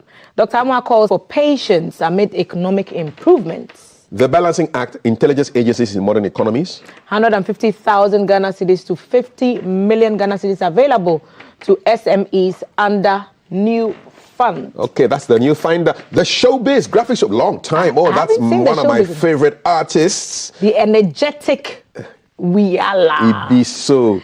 Ghana's top stage kings and queens. She's definitely one of them. Yep. It costs 300,000 Ghana cedis to get into the pants of a woman. 300,000 Ghana cedis. Therefore, they're Government has failed creative industry, says Raskuku and Kojo Preko, but Fredima thinks otherwise. That's your graphic Showbiz. Okay. We're not throwing back to... I'm excited. This is the day on which I was born. Daily Graphic, Friday, August 6, 1971. Yes. So on your birthday, this was in the graphic. This was the classified adverts. There was an advert for kidney aid for rheumatism pain. Okay. Schnapps was there. Snaps. Yes. What's on are the pictures? Look at the cinemas that were around in 1971. Accra cinemas. So you have what? Dunia, Globe, Olympia, Opera again. Ophir. Orbit, Orion. Osu, Oxford, Palladium. Hey, shout out to Palladium. Plaza, Regal, Rex, Roxy, Royal. And then the regional cinemas. This is regional. Okay, regional. Casino. So Casino is Tema. Odeon. Odeon is Kumasi. Princess Takrady. Rex Kofodia. Rivoli. I think it's Kumasi as well. Tanoso, and then Vision Cinema. Okay. See, I have memories from Plaza Cinema, watching movies with my mom and my grandma. Solid memories. Still on the day I was born, we had the horoscope there. What was my sign then? They say, Leo, something will be accentuated today. Try not to be too insistent, but giving at all times, and also don't work too hard. Look, I was barely minutes old. How hard am I supposed to be working? Don't cry too loud, maybe. All right. What else is the news? Hey, let's see. Everybody writes. So this was like the reader's views to graphic. So you can write. Okay. Everybody writes to graphic. All right. Timber concessions. This is remarkable. Government and upper region, because back then it was one upper region, which was later split into What were they taking for malaria back then? Stop malaria fever in one day with Risochin. 1971, August 6. What else? Give us some more. That could have been a photo of you and your mom, as a baby. I'm telling you. So what were the headlines? Help raise economy, chiefs urged. Director arrested at Aflao border. Cash prize for best writer invitation. We didn't take the loan. It will be today. We started taking the loan. Is this ad that's interesting? Man, are you tired? Take Geritol, the high potency tonic. Feel stronger fast. Get Geritol today and every day. One of the good things you can do for yourself. That's Accra Chemist. Look at the man who did. Man, are you tired? This is and before after drinking the Geritol. Look at him. That's so. He's smiling. More. 1971. Energy. 6 August. Focus on northern and upper regions. This is a regional that Northerners should get involved, saying the government and the upper region. So this was a big deal on that day, the 71. Upper regions. Yes. AC Spark Plugs. Africa Motors. Yes, Spark Plugs for car. Boom. More 1971. I'm enjoying it. Okay, so this was it. Big headlines. What are they? Man found unconscious. Big witness secrets. No increase in fares. Drivers. So the transport matter. Maybe my mother's handbag. Missing. Let me see. My bag is there. Mine is not missing. A handbag containing valuable building documents and some cash has been left in a taxi in Accra by Hajia Azumi English, a businesswoman. Oh? Whoever finds the bag, please contact the owner on the above address. Boom, Hajia. I hope she found her bag. Stop litigation, youth told. Vacancy for regional director, Accra Tower, National Service Corps. This is like National Service. NSS. Yes. 4 collectors laid off. Tax collectors. Maybe they took too much. Nicodemus and his... More man found... Oh, okay. What's happening here? Asamoah's case. What was Asamoah's case? Apollo men, spaceship. Yes, this is a space endeavor. And then there's an advert here opening on the Monday, 9th August 1971, Chelarams, where you can buy your ACs. 1971 AC. I wonder what it looks like. Yeah. By then, it's not environmentally friendly anymore. At all. With all the emissions, and we're trying to combat climate. A girl died, and the police in Sunyani had to investigate, and that story. Ministry of Youth and Social Welfare and Rural Development. Look at the 3 things put in one ministry. The Ministry of Youth, Social Welfare and Rural Development has presented building materials to the Town Development Committee at Tripoli toward the construction of market sheds and street drains. So this was in the Buzia administration, 1971. Any more? Okay. International news. Visit won't produce instant detente, says Nixon, who was in charge then. U.S. president. We are close to war. This is Pakistan. Yep. Bill to control strikes pass. Okay. It's in Britain. KY can't be president. That's a Vietnamese story. Typhoon kills 5 Japanese. Space scientist dies. Oh, sorry. A Russian space scientist. Police opened fire on bandits. In which country? West Germany. West Germany. West Germany. By then it was West Germany and East Germany. Yep. Exorcise this national delusion. Exorcise. You know, be small. So that was 1971. Holy water and, the Reverend Fathers too. I enjoyed that. Yeah. Okay, let's have a throwback video right now. It's Throwback Thursday, 7:46. Let's throw you back. Principled and honest, dedicated and hardworking, an effective and reliable leader, a father for all Ghanaians, and a man of achievement. These are some of the accolades attributed to former President Atta Mills. But the late law professor will also be remembered by many as a man with a fine sense of humor. We walk you back and bring you some of his humorous moments.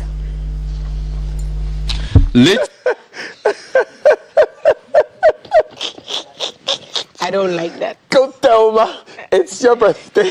See, we've been at it for a long time. Thelma, I can see you again. Let's see her well. What a cutie. To former President Atta Mills. But the late law professor will also be remembered by many as a man with a fine sense of humor. We walk you back and bring you some of his humorous moments.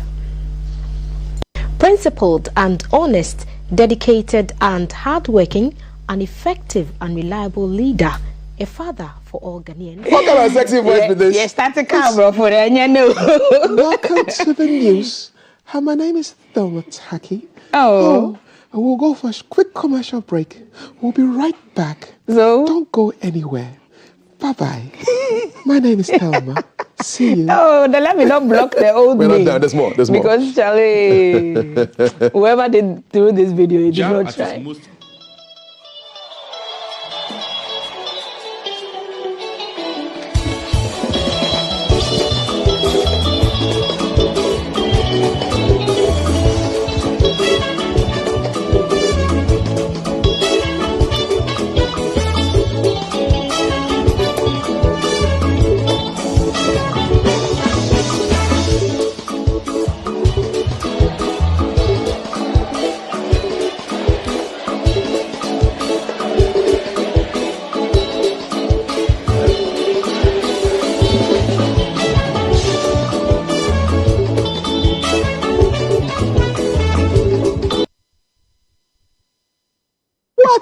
Rural electrification traditionally. We had fire in our homes all the time. Oh, yes. Then you have to clean the glass. Did you see the funnel to put the kerosene in the lantern? When I smell kerosene, I remember my grandma.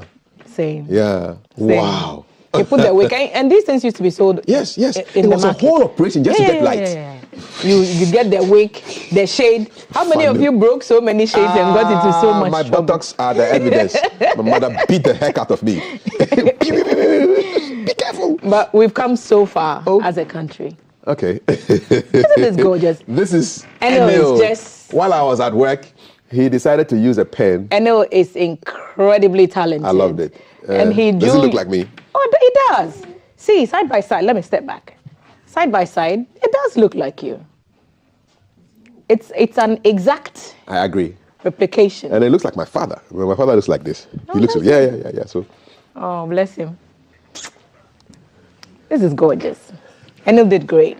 This is the front page of the day I was born. Hey, no Father Christmas. Says J.H. Mesa. There's no Father Christmas in the government who provides funds for the implementation of projects aimed at solving the living problems of the people. If you had said it today, the way the bloggers would come after him. Father Christmas. He's doling out money to people. Rob was still there. No, but this is great. Next time, I'm going to find the day you were born. Okay. And we'll do a throwback next week. Be good. Is that okay? Hasta la vista. Take care. Alrighty. How am I going? Bye-bye.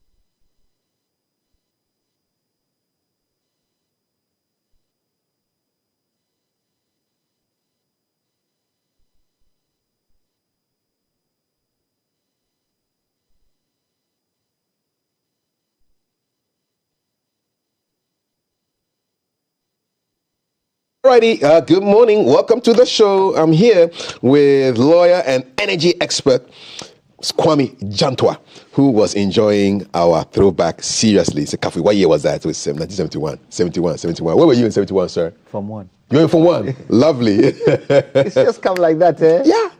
Hey. So 53 years ago. Yes. Yeah. Hey. Yeah. Wow. From 1? From 1. Where? At the Saddle College. Oh, Cape Coast. Yes. On the hill. On the hill. Yes. Santa Clausians. Ibiso. Yes. Sakabo. Ibiso. Good morning, sir. How are you? Very well. What is the Supreme Court entering bedrooms for with vibrators and all that stuff? Are they?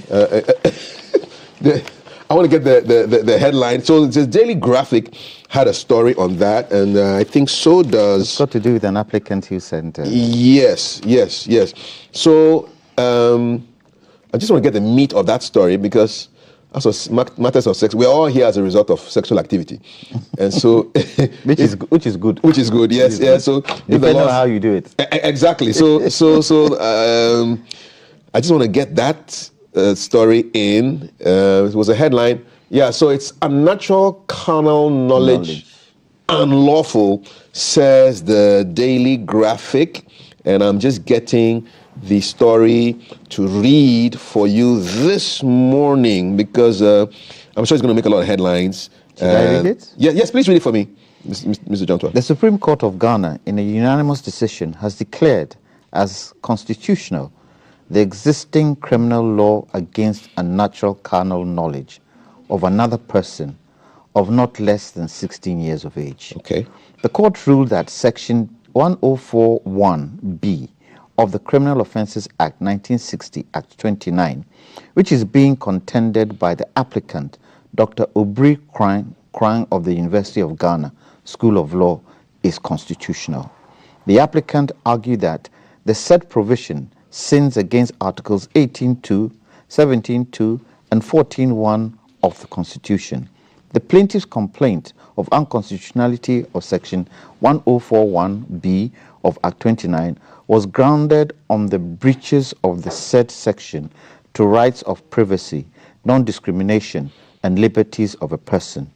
In specific terms, and for clarity, the plaintiff contended to the disagreement of the Supreme Court that Section 104(1)b of Act 29 sins against Articles 18.2, 17.2, and 14.1 of the 1992 Constitution of the Republic of Ghana. Section 104(1)b of the Act 29, which the plaintiff, Dr. Obri Krang, contended was unconstitutional, reads as follows. 104. Unnatural carnal knowledge. A person who has unnatural carnal knowledge, B, of another person of not less than 16 years of age, with the consent of that other person, commits a misdemeanor. The court was presided over by Justice Bafoboni, JSC, with Justice Ampedu Tanko, Justice Bewa, Justice Eje Frimpong, Justice Lovelace Johnson, Justice Kulende, and Justice Dakon Asari. There is a good reason why you should support the African... Oh, sorry. So that's it. Okay, so bottom line, it is a misdemeanor for someone to engage in unnatural carnal knowledge with another person who is at least 16 years old, even if both people consent. Bottom line. It's unnatural. Yeah. It's a natural act. So what are the unnatural... what is unnatural carnal knowledge by Ghana law? It's got to do with, you know how sex is. Yes. So penis, vagina, that is natural. That is natural. Anything beyond anything beyond that is unnatural. Yes. Okay. We're hearing about vibrators and all that stuff. So mechanical devices. So that's, you term it. But you see, these things are done in private. They're not done in public. What is the Supreme Court doing inside somebody's bedroom? Well, somebody has brought it. Okay. And he's trying to say that it's against the Constitution. Okay. And the court has to say, Supreme Court has got to do with the Constitution, interpreting the Constitution. If they've interpreted it that, it is not unnatural. What happens to those who sell vibrators? Has that become now an illegal job? Well, if you sell vibrators, you choose to buy a vibrator. Okay. Whatever you're going to use it for, it's up to you. Okay. Because when you look at the Constitution, 14.1, what does it say? It says, every person shall be entitled to his personal liberty, and no person shall be deprived of his personal liberty, except in the following cases and in accordance with procedure permitted by law. So, if you want to use vibrators in your bedroom, I'm not in your bedroom. Am I in your bedroom? No. Are you in my bedroom? I'm not. Whatever you do in your bedroom, is it my business? It's not. It's not my business. But if you decide to come out and use a vibrator outside for everybody to see, it's against the law. Okay. All right. Okay. I'm sure that so many things happen in people's bedrooms that nobody knows about. That nobody knows about. Okay. Where people stack money in their wardrobes and what do you call it? People know nothing about it. Truly. The moment it comes out, questions are asked. Where did the money come from? Have you paid taxes on the money? How did you get that money? Was the money... So what I do in my bedroom is what I do in my bedroom. It's up to me. Okay, so the lawyers here, and we are doing the interpretation of the regulations and the laws, and so that's something for you to think about. So if for example, in a hypothetical situation that a woman or somebody goes to report to the police that my partner used a vibrator on me, then there will be a problem, correct? Evidence. Okay. You got to prove. If I come and say that I'm taking you to court because you slapped me, I have to prove that you slapped me. Okay. Where's the evidence? A swollen face? Swollen face? Well, you have to prove that the swollen... Yes, you have to prove that I slapped you for you to get the swollen face. Okay. Everything is evidence, is it? All right. Yeah. So we've talked about sex, and hopefully that is cleared up. But we'd like to have your comments on this. 055-556-1034. What's on your mind this morning? A lot of different headlines, but I was just curious about what's on your mind this morning, Mr. Jantua. Let me pull up to be. I don't want to use my own interpretation. Let me pull up so that Ghanaians know the right thing. Yeah. The right definition for unnatural carnal knowledge. Yes. It's a legal term that was historically used to describe sexual acts that were considered abnormal or deviant. Okay. Particularly those involving anal or oral sex. This term has been used in various jurisdictions, including the United States, United Kingdom, Australia, and some parts of Africa. The term unnatural refers to sexual acts that were seen as contrary to the natural order of the usual and expected manner of sexual intercourse. That's what I said. Carnal knowledge is a legal term that refers to sexual intercourse or sexual contact. In the past, laws prohibiting unnatural carnal knowledge were often used to criminalize homosexual acts as well as other forms of non-traditional sexual behavior. However, these laws have largely been repealed or struck down as unconstitutional in many countries as attitudes towards sexuality and human rights have evolved. Today, the term unnatural carnal knowledge is largely of historical interest in some countries and so no longer commonly used in legal or everyday language. Okay. But in some countries, as in ours, it's still there. So, what are the offenses for if you're found guilty of practicing sex unnaturally? Well, it's a misdemeanor here. Okay. Depending on some other countries, you can go to jail. Okay. Some countries you can be fined. In Ghana, when you are guilty of found guilty of a misdemeanor, I don't know what you call. I haven't actually looked at it, but it's a misdemeanor. It's against the law. Okay. And so you could go to jail. You could go to jail. Yes. Okay. All right. This now, and it's a very sensitive issue. Yeah. But this now looks at LGBTQI. Yes. But for me, where LGBTQI is concerned, if we call ourselves Christians in this country, if we call ourselves people who believe in the Word of God, go to Romans 2. This is Romans 2, Romans 3. It explains explicitly the homosexual act and why it's against Christian values and Christian principles. So if we claim to be following Christ, and I'm sure even in the Quran, it's in there. If you're claiming to follow Christ, then we should automatically be able to deal with this. But it looks as if the sensitivities and the outside forces is trying to put a hold on us passing this LGBTQ Act. Yeah. But let's see what the Supreme comes up with. With this ruling, let's see where that goes. Okay. Yes. All right. Yeah. Thank you very much, Mr. Jantwa. He's not just an energy expert, but a lawyer as well. Let's talk about health now, because dengue fever was in the news and has come back again. And there are some developments on that line. So on the line, we have Dr. Emmanuel Adipa Adapo, who is a senior medical officer at the Greater Accra Regional Hospital Public Health Department. He's going to give us some education about dengue fever. Dr. Adipa Adapo, good morning. Welcome to Breakfast. And first of all, quick education. What exactly is dengue fever? How does one get it? Well, Kapui, good morning to your listeners, and thank you very much for having me. I'll say dengue fever is caused by a virus known as the dengue virus. It is transmitted by a type of mosquito that we call the Aedes aegypti. That's the species of mosquitoes that transmit the virus.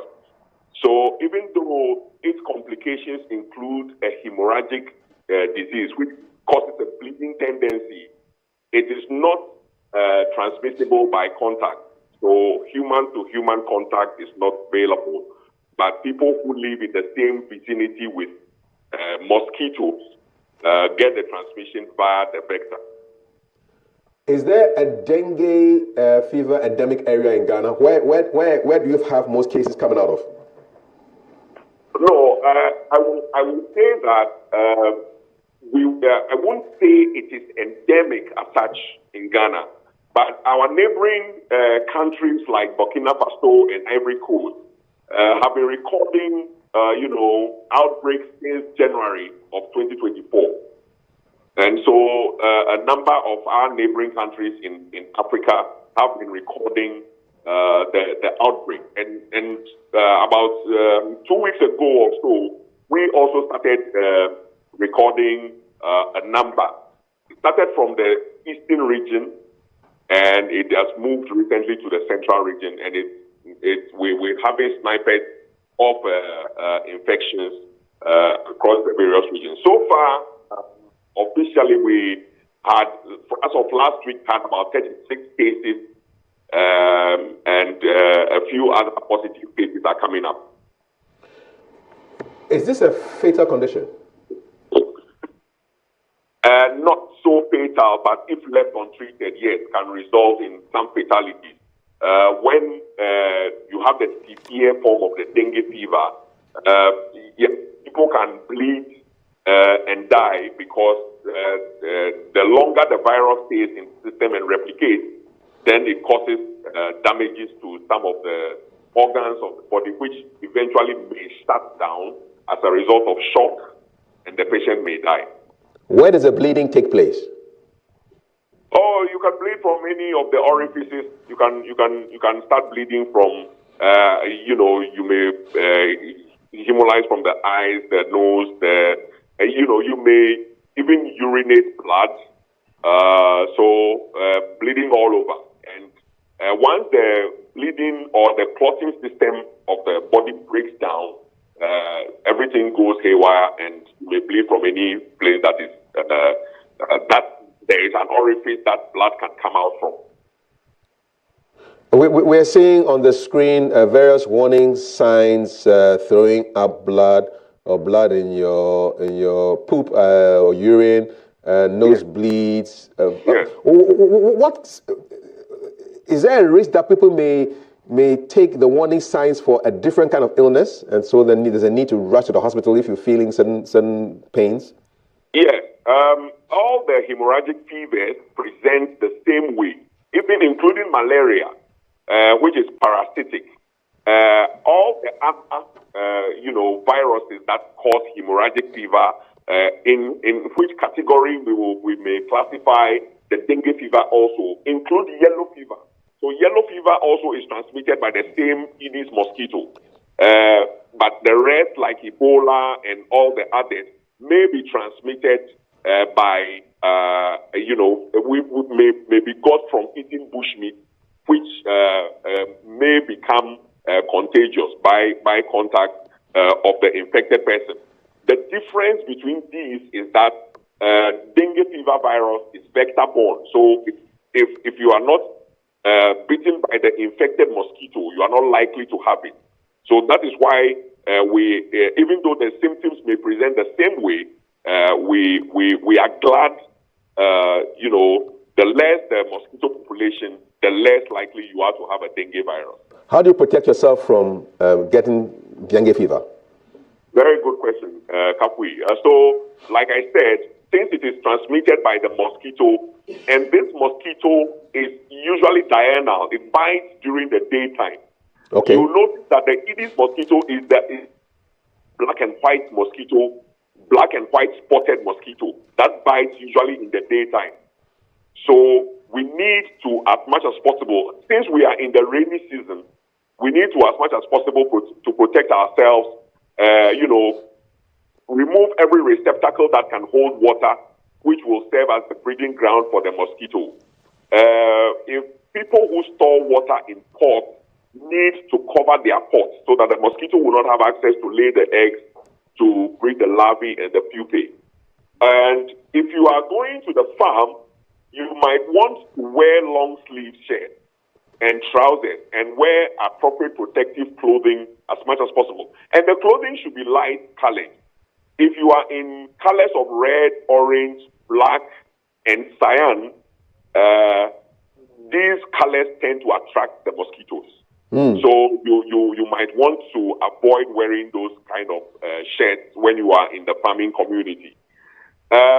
Also, you might also want to, put on repellent, mosquito repellent in areas that may be exposed, like the fingers, the toes, the face, for instance. You might want to apply mosquito repellent to those areas. Then don't forget to sleep in a mosquito net, because especially our pregnant women in this rainy season should sleep in mosquito nets, insecticide-treated net, I must say, so that you avoid being bitten by the mosquito. Because dengue fever is vertically transmissible. A pregnant woman can transmit the dengue fever to the unborn child. So pregnant women should be very careful and sleep in in an insecticide-treated net. The next time I go to the farm, I'm wearing my long sleeves. It's going to be light colored. I'm going to wear a hat, and I'm going to be fully protected. Yes. Mr. Jantua, my guest here, has a question he wants to ask you. So, Dr. Adipa Adapose. Doc, good morning. Good morning, sir. Tell me, the Aedes mosquito and the Anopheles mosquito, they're two different species of mosquito, aren't they? Yes, there are two different species of mosquitoes. Yes. And so, do we get the Aedes mosquito here in abundance, or a mosquito is a mosquito? Because Anopheles mosquito, we know, has got to do with malaria. Yes. Or Anopheles too can carry the virus? No, Anopheles cannot carry the virus. So the good news for us is that the Aedes mosquito is not as populated as the Anopheles mosquito. So in a place like Cuba, in a place like Cuba and in Laos, for instance, and in other Southeastern Asian countries, they have Aedes mosquitoes more than Anopheles mosquitoes. So you see that those areas have seemingly eradicated malaria, but they are endemic for dengue fever. And we also have Anopheles in abundance. So we are part of the first 10 countries in the world, for instance, that are endemic for malaria and not for dengue. So that's the difference. So in this case, what would create a situation where, I'm not sure whether I'm pronouncing it well, the Aedes mosquito can become so rampant in our society? Or is it possible that can happen? Yes, there's the possibility. For instance, since we are in the rainy season, it gives them breeding grounds to proliferate. So we have to make a conscious effort in the eradication of the mosquitoes, for instance, species across the board. We should thank God that all the eradication methods of the various mosquitoes, Aedes mosquito is also susceptible to them. So the main eradication method that is working very well, especially in the northern areas or in the more temperate temperate areas, is the indoor residual spraying. And that can also be applied across the board. Other ways we can also eradicate these mosquitoes include larviciding, where we can introduce either biological methods like fish into ponds, or like applying oil on the surface of certain water bodies to prevent the surface tension of holding the mosquito eggs and breeding them into larvae and pupae. So lastly, what kind of stagnant water should we be mindful of? Every kind of stagnant water. But basically, the clean water, for instance, any receptacle that is able to hold rainwater, for instance, or any discarded body that we throw away that can hold even dew to the extent that the dew can fall enough to hold to be held in that receptacle to hold mosquito eggs is a source of worry.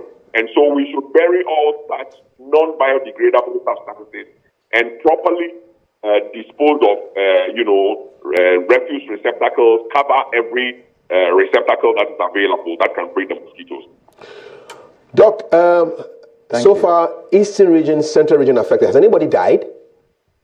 No, nobody has died as of now. But a few have been hospitalized, but they have been treated and discharged.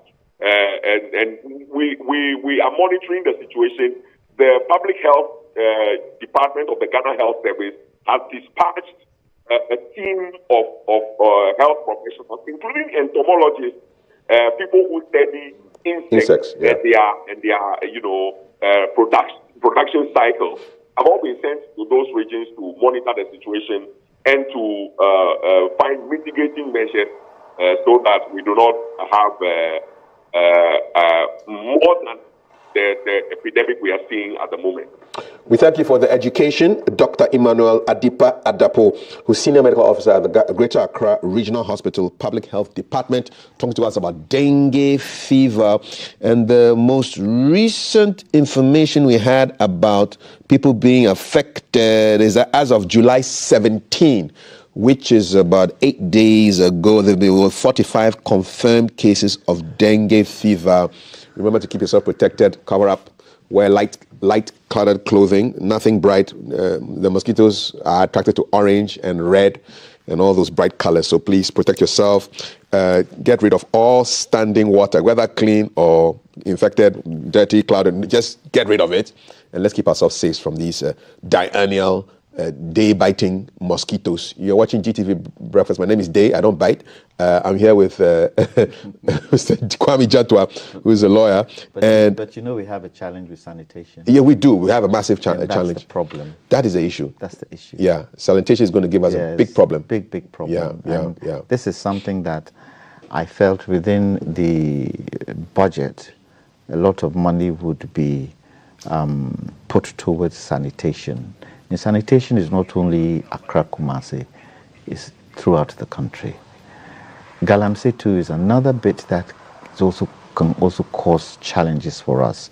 So if we're seeing an emergence of these types of things, the finger is pointing back at us. Indeed. To make sure that we are able to do the right things. It's very, very important. I went to a seminar yesterday, which the Minister of Energy organized with the Korean government.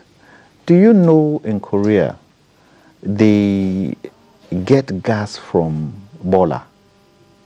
I can believe it. Yes. And they're trying to bring that technology here whereby we can also get gas from our rubbish. The Koreans have seen that there's rubbish all around the place. Exactly. Business opportunity. Exactly. But the thing is that we don't have selected places where we keep our rubbish. Yeah. So that could be a problem. And if we have things like this, let's try and get our rubbish into designated areas where we can also get benefit out of it. We can get gas out of it. Energy. Energy, why not? Big time. Yeah. And it's produced every day. Exactly, produced every day. So those structures, and these are some of the things that are very important to Ghana. Yes. It will help bring certain things down. It can even help bring electricity prices down if it is something that is being produced every day. Yeah. It can create employment for others to do. So these are some of the things we should be looking at. Boiler energy. Yes, boiler energy. That's what they called it. Boiler energy. It sounds good. It sounds good. Boiler tax, boiler energy. And if Ghanaians know that they're going to get money out of it, they'll create more boiler. They'll create more boiler and they'll do it properly. It be so. It be so. You're watching GTV Breakfast. We've talked about sex. We've talked about mosquitoes. We've talked about boiler a little bit. And I'm going to talk about education, schooling. Because the Colleges of Education Teachers Association of Ghana, well, on the 23rd, 2 days ago, they wrote a letter titled Withdrawal of All Services. In an emergency meeting of National Council today, 23rd July 2024, council members took a unanimous decision to withdraw all our services, which include attendance to meetings, congregational ceremonies, and provision of academic counseling services, as well as supervision of students in the halls of residence with immediate effect until further notice. The decision is in response to the Minister for Education's directive to principals and the Controller and Accountant General not to validate the July 2024 salaries of teaching staff of the 46 public colleges of education due to our ongoing legal strike. Meanwhile, leadership has referred the illegal directive to freeze our July 2024 salaries to our lawyers to take the necessary action on it immediately. We wish to assure all members that leadership is determined to fight on until justice is served. CTAG, signed, and said, well, long live CTAG, long live teacher educators. A luta continua, the struggle continues. What do you make of the CTAG strike action? What's the cause of the strike? Has it got to do with pay? What's the real cause of it? You know, we've been trying to speak to the CTAG and all their phones are off, you know, so it doesn't make for us to really understand the nitty-gritty of what they want. I was a bit confused when it went to court, right? This particular strike has gone to court and the court said it's an illegal strike. Yes? So I asked myself, aren't people allowed to strike? Is it an offense to strike? No. It's not an offense to strike. Are teachers in that category where you can't strike? I don't think they're in that category. So I asked myself, why did the court pass that kind of verdict that the strike is illegal? That's why I would like to know what the cause is. But let's face it, can we not negotiate whatever the challenge is? The Minister of Education, can he not? Because at this present moment, it's our children who are suffering. It's our children who aren't being able to be taught. And if there is a challenge, why can't we solve that challenge? The latest news is that the president of the Principals of Colleges of Education, PRINCOF, has disclosed that government has had a very fruitful discussion with leadership of the Colleges of Education Teachers Association of Ghana, CTAG. So Professor Samuel Atintunu told Evans Mensah of Multimedia on Joy News' PM Express that significant progress was made in the discussions regarding a standoff between the association and government. Quote, the details you get to know about soon, not very far away. At the point, I can only say that we've had a very impressive meeting this evening. The education minister was in attendance and the CTAG president also came. Also in attendance were representatives from the Fair Wages and Salaries Commission, PRINCOF, Finance Ministry, and Ghana Tertiary Education Commission, GTEC. We have a student who for now will remain unnamed, but he's a level 100 student of the Gambaga College of Education. We want to find out how this strike is affecting his teacher education. Okay, when he finishes. Yeah. So, good morning. Welcome to GTV Breakfast. How is this strike affecting you? Hello? Good morning. Yes, you are live on GTV. Yeah, good morning, Mr. Kafui. How are you? I'm fine, sir. Okay, so how is this strike affecting you as a student? You are a level 100 student, correct? Yes. How is it affecting you? It affects us so much because we have a lot of things to catch up. But because of the strike, we are not able to do so. And now the information we are getting is that they are withdrawing, even cancelling. They will not come and cancel us on what is going on. So it's two options, whether you stay or you go home, because no one is coming to teach you. Where do you live? I know you are at Gambaga College of Education, but where is your base? Come again. Where do you live? Do you live in the area? No, I live in Accra. Okay, so you are in Gambaga now? No, I'm back. Oh, you are back. You left campus and came back home? Yes. What are you hearing from the CTAG people who are on strike? What is the latest information that you have? Yeah, the latest information I was having was this thing that they sent to our main group about them withdrawing all services. Okay. That's what we currently have, but our lecturers are telling us to engage our books and maybe we may write exams, which is quite unfortunate that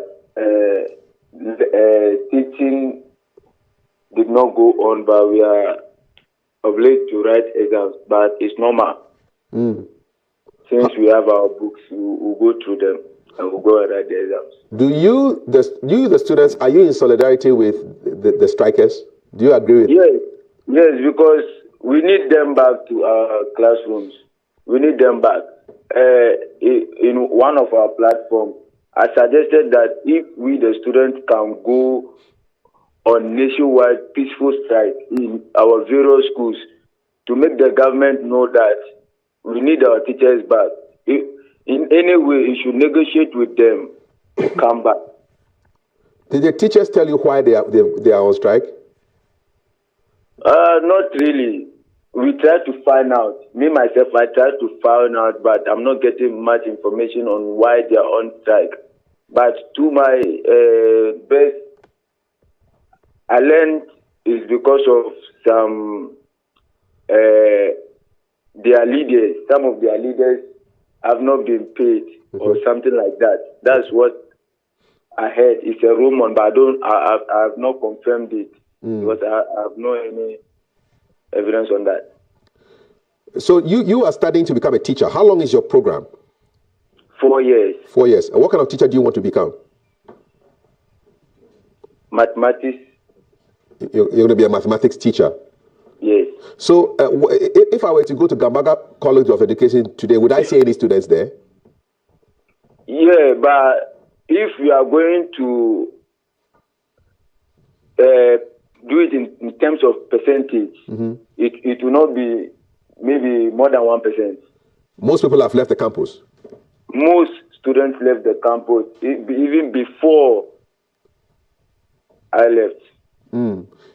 If you could, what would be your advice to the authorities who can come to some kind of agreement? What would you advise? What would you tell them if you had the power? Oh, I'll tell my advice is that no matter the situation, we are those suffering from that. So no matter the situation, the authorities should come together and find a solution to what is going on, because it's affecting us the most. Without our lecturers, I think we need some guidance. So without our lecturers, we cannot get that guidance. All righty. I hope that there's a speedy resolution to the problem, and then you can get back to becoming a teacher once the teachers are back. So thank you so much. The teachers of the teachers of the future teachers of the future teachers are on strike, and the future teachers are at home, wondering when they'll get back to just studying to become teachers. Unnamed student from Gambaga College of Education speaking to us there on the situation. Brief comments? So yes, I've been able to pull up the reasons why there's this strike. And the first one is unimplemented arbitral award. The government's delay in implementing the National Labour Commission's NLC arbitral award orders and negotiated service conditions. 2, salary freeze. The government's decision to freeze the July 2024 salaries of CTAC members due to their ongoing strike. 3, parity of prestige. The issue of discrimination in migration onto the scheme of service of their affiliate universities, which has been resolved according to GTEC. Book and research allowance. The non-payment of arrears for the book and research allowance for the 2022-2023 academic year. Working conditions and remuneration is the 5th one. CTAC's demands for better working conditions and remuneration packages, including the payment of 1 month's salary to each member for additional duties performed in 2022. So those are the reasons. 5 reasons. We'll see how they do. This could be negotiated. Yeah, everything is negotiable. Yes. Everything. Another trend in the news is Uganda protests. Have you been following that? No. So what is happening? I don't know whether the Ugandans try to take some inspiration from Kenya with what was happening next door in Kenya with the youth putting pressure on the government to make certain changes. The Ugandans started their action. The young people, their president warned them that, hey, stop what you're doing.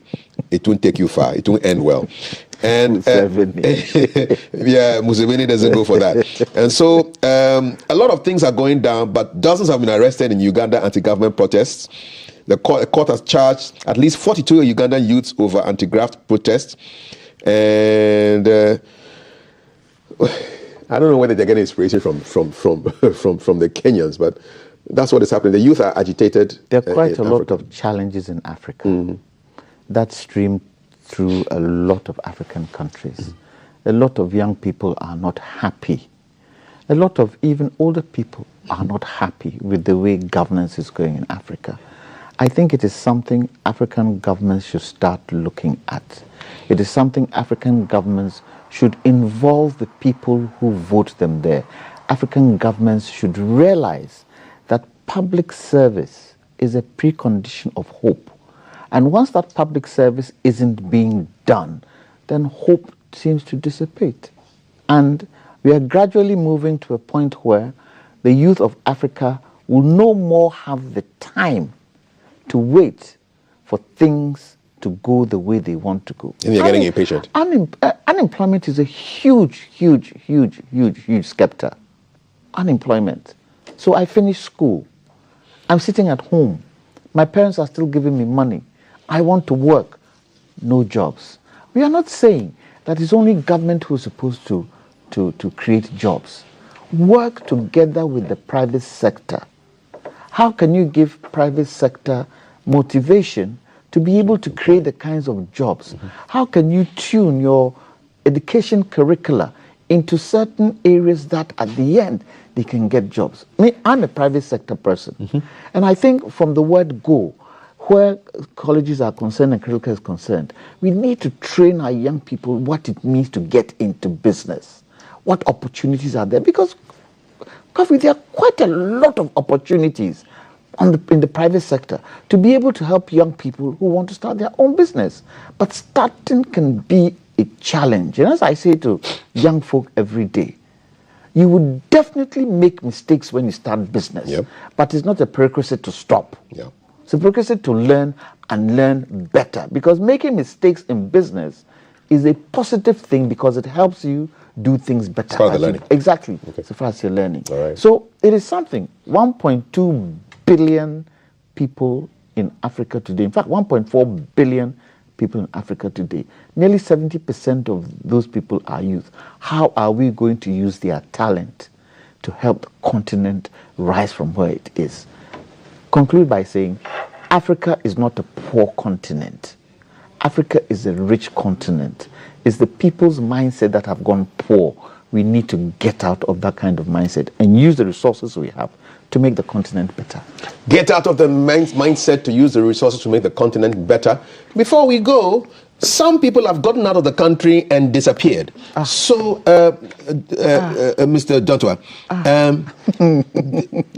so there were some Ghanaian Paralympic athletes who went to Norway. They landed, they touched down in Norway, and they vanished. They disappeared. They disappeared into the background. So, so somebody also died. One of the people in the delegation died in Norway. And so word was sent down to family members saying that, listen, your person has died.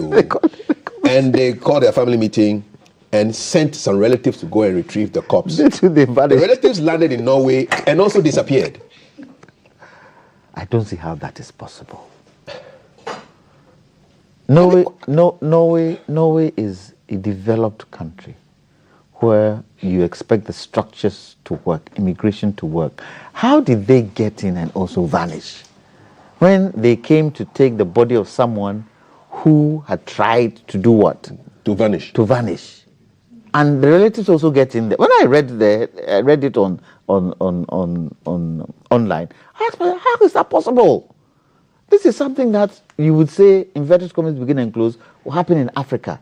But in Norway, so Samson Dean, president of the National Paralympic Committee of Ghana, says four relatives sent to retrieve the corpse of a member of the country's absconded Paralympic team have also gone missing in Norway. Dean spoke in a chat with the Sassy Breakfast Show in Kumasi on Monday. In April, a Paralympic team traveled to Norway, supposedly to represent Ghana in the Fjordkraft Bergen City Marathon. The team had obtained visas from the Norwegian embassy in Accra and was expected to participate in the tournament in Oslo on April 27. However, according to a letter from Albert Kandapa, Ghana's national security minister, the team failed to register for the tournament and all team members fled. Nana Entry, a team member, was arrested on April 26 for attempting to depart Norway for Sweden on a one-way train ticket.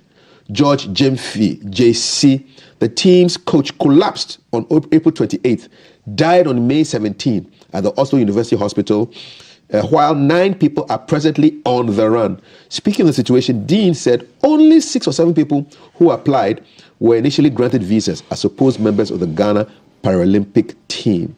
He added that upon the coach's death, another 4 relatives were sent to retrieve the deceased's corpse, and they also absconded. If you look at the first application, it was 6 or 7 people they applied for initially. They were denied visas. They got the letters they wanted, subsequently forged, but upon arrival, they absconded and 1 died. The president of the National Paralympic Ghana team said.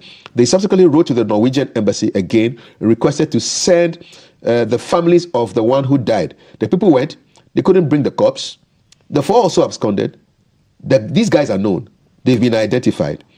Dean had either earlier alleged that the signature was forged to procure the visas. He said his signature was forged to procure the visas. He also denied knowledge of the Paralympic team. So Ghana will send only 1 representative to the 2024 Paralympics to be held from August 28 to September 3 in Paris, France. So hopefully he will also come back. Let me ask a question. We're almost done. Let me ask a question. Yeah. Don't you have an embassy in Norway? Oh, of course. Aren't they supposed to take control of it? Big time. So what went wrong? What went wrong? Let's ask the foreign ministry. Yeah. Because the embassy should take charge of it and even bring the body down and give it to relatives. Yeah, why are you bringing relatives over? Yeah, but I don't understand it. Doesn't make sense to me. Vanishing Anyway. spirits. All right. It's time for us to vanish from this segment. Mr. Kwame Chatwa, lawyer and energy expert, Kafi, the presenter. I'm about to vanish. See you.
Thanks for staying on. Welcome back to GTV Breakfast. We're streaming live across our social media channels, GTV Ghana, everywhere. I am Thelma Taki, and it's my handle. You can follow me as well. In Parliament, the Finance Minister, Dr. Mohamed Amin Adam, announced the reintroduction of road tolls starting 2025. This was during the presentation of the 2024 mid-year budget review in Parliament. Now, this announcement has sparked anger among sections of especially young people on social media, and they are calling for the total cancellation of the road tolls, the total cancellation of e-levy if the road tolls are reintroduced. They feel that the e-levy was introduced as a replacement for the road tolls, and so if the road tolls are coming back, then the e-levy should be scrapped. So today we are going to the toll booth, and we'll be speaking to some of the vendors there about the construction of the reintroduction of the collection of the toll booth and how the cancellation affected their businesses when it was introduced and what impact it has had on their lives since then. A few months ago, my colleague Daryl Alantego went to the toll booth at Kaswa, and he went there to see what lives the traders, the vendors who had made a living for themselves at that spot were coping. And at that time, this was the report. We have an update, but we want to remind you, throw it back to just a few short months ago, what the situation at the toll booth was. Here it is. Of road tolls in raising revenue for roads rehabilitation as well as building new roads goes a long way back into the history of roads itself in this country. However, the story changed a year ago when there was the anticipation introduction of e-levy, and so toll collection was abolished. E-levy was going to be the savior. A ban was therefore introduced to stop collecting tolls all throughout the country. Since then, toll collection booths have been left at the mercy of commuters to make whatever they choose of them. GTV Breakfast in this feature visits 3 different locations to assess the state of our toll collection booths. First was the Achim Setre, a town between Nkoko and Apedra in the Eastern and the Ashanti region. Then we visited Pobima, near Pukwase in the Greater Accra region, and finally the Tema motorway. Clearly, the story at Achim Setre indicates that despite everything else, the generators, electric machines, and anything they used in enhancing toll collection or facilitating toll collection has been left in the bush. Some are going rotten, others at the mercy of miscreants in society. Clearly, the booths have been broken down by commuters who will either consciously or unconsciously run into these toll booths. Our arrival at Pobima, the story is no different. The booths there are all at the mercy of commuters, either partly broken or completely broken down. We finally arrived at the Tema motorway, and at both locations, the Tema to Accra and Accra to Tema ends clearly shows that these toll booths mean nothing to us.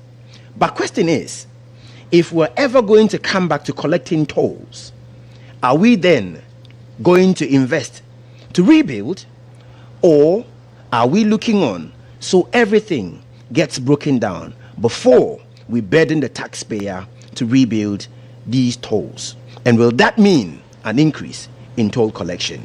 The story and the jury are both out there, but today we have seen the state of our toll booths.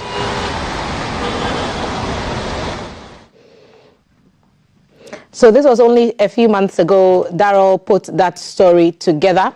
Now the announcement has been made that the collection will be resumed in 2025, although it will take a digital form. But the framework is still yet to be determined. What do you think about what the minister's plans are with regards to the road tolls?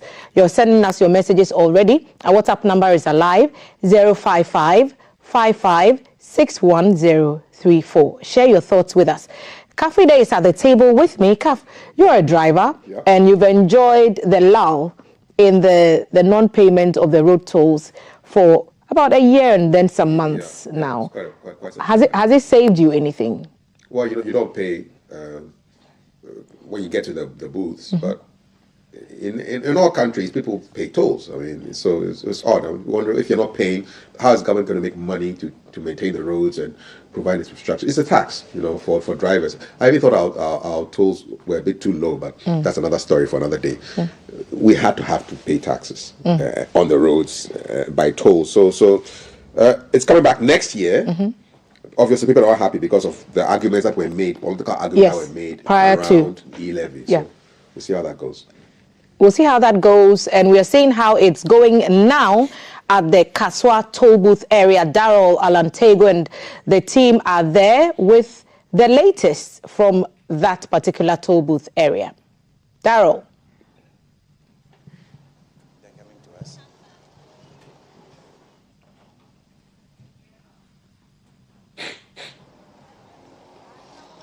Hi, good morning, Thelma, and thank you very much for coming to us here at the Kaswa toll booth, as you mentioned. This toll was suspended somewhere in 2021 as part of government policy in the build-up to charging Ghanaians the electronic transfer levy, commonly known as e-levy. But what we perhaps lost sight of was the informal economy that existed as a direct result of the functioning of the toll booth. We have come here this morning at the hearing of government's proposal to bring back the toll from 2025 to find out especially the huge economic value chain that existed alongside the toll booth. And we want to find out from the vendors and traders who traded or had the opportunity to do business as a result of the existence of the toll booth. What we have heard even before coming on air are stories of how this benefited or affected those who traded here. Let me go around and speak to one woman who is a money exchanger just next to the booth and find out from her how the closure of the booth or suspension affected her business, and hearing that it is coming back, what she feels about it or what her expectations are. Minyo Bampacho, morning. Morning. Mpacho, your friend me Alantego. Who are GTV CCC? Me know kasi Mpacho your friend saying. My friend me Dukuya. Maami Dokuya, ebe se emfie mienu ntembini e na toll booth aban ehwe me yi free ho. Ansa na oni be ye free ho no na edwa amudi ne ha no etesen. Oh, nyame adom na ye. Bibia akoso fine maye. Ya sitene mu bibia ye fine. Ya nka bia nhyem ade kye ye ba ya ye se yatum. Ene ma ase ne ma ye basa. Ye nuanom bi kura tutu afiri ha. Na eja ye nso ayaka ye de tete ha sala. Na say ose nuoma asey a kwan ben so saa e na nuoma asey. Seto na ye nya bibi wo so dididi no to na gu. Nti se bibi an free baby ama. Nti ama na ma ye basa ama ye sikasem nyina atotofom. Bosi an ye jeje ye nyina ye ka. Eno nti na ama na ma aba fam ama ye no. Enti be na nsantam ni a mote se aban hwese obesan dia ba afufra ye bi wura mu 2025 mu no na etemo sei. Oh, na ye de ye ni agi bebre ti so de beba de ye sere nyankopoma no nkwane ahode no ntumi famra. Na ebinum susu se anhwe a eba edwa na mudi ne ha no kra on ma mo kwan ma mo nye eno nso mo gitum sei. Oh, ane de se ye di ne dada nti ye nim se eba ye da ya papa no odwi nipa ho oba me ye di ye dwa te se ne ye di ne na. Medase pa. So I've asked this money changer how the pre-toll suspension business looked like and what it had looked like after the suspension, and then what the expectations are relative to the returning of or the reinstatement of toll collection here. But me do mama no nin komo simabi pe. Why?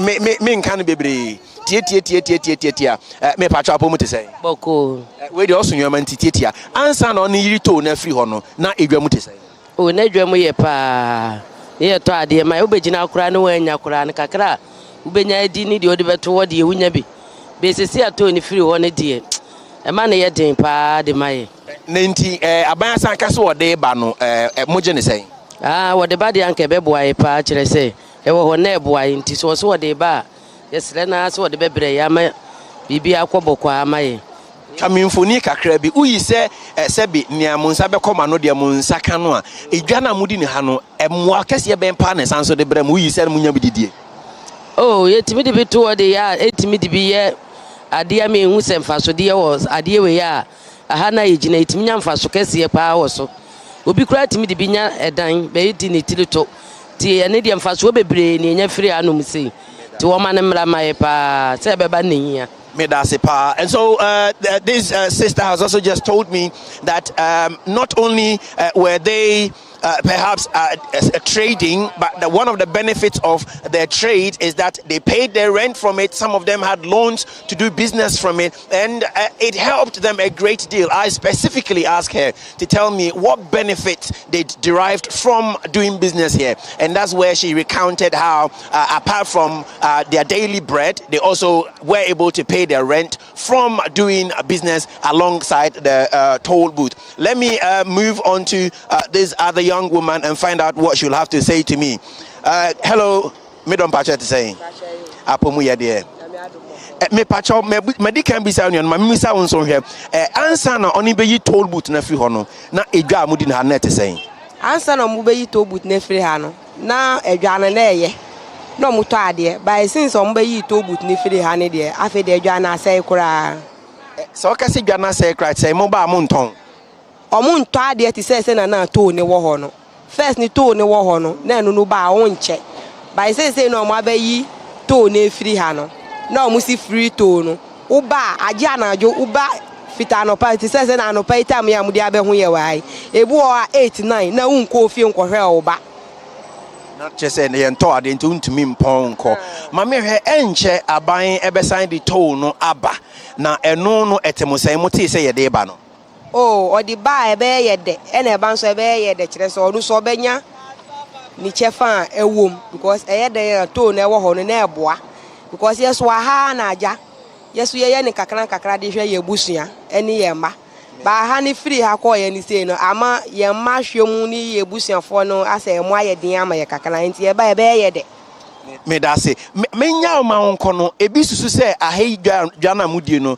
Aban enyam faso bia emfiri so isan say muntia tax munto ticket assembly no muye efin enyam na musisa aban ena hwe assembly mesisa ko nanso munya musika ko mbutom nokra be na ewom nokra bia ni mu kire say ye ntua tax ampa aban no onya bibi amfa ye onya bibi fa ye ho kire say efin no ye ba ye na ye pra so a ase mu pra enyam na mukotugu obi na be fa kotugu ma zoom lion for ni besisa se muntua o maka Debbie. If you muba, no mubesisa na ya nkasa.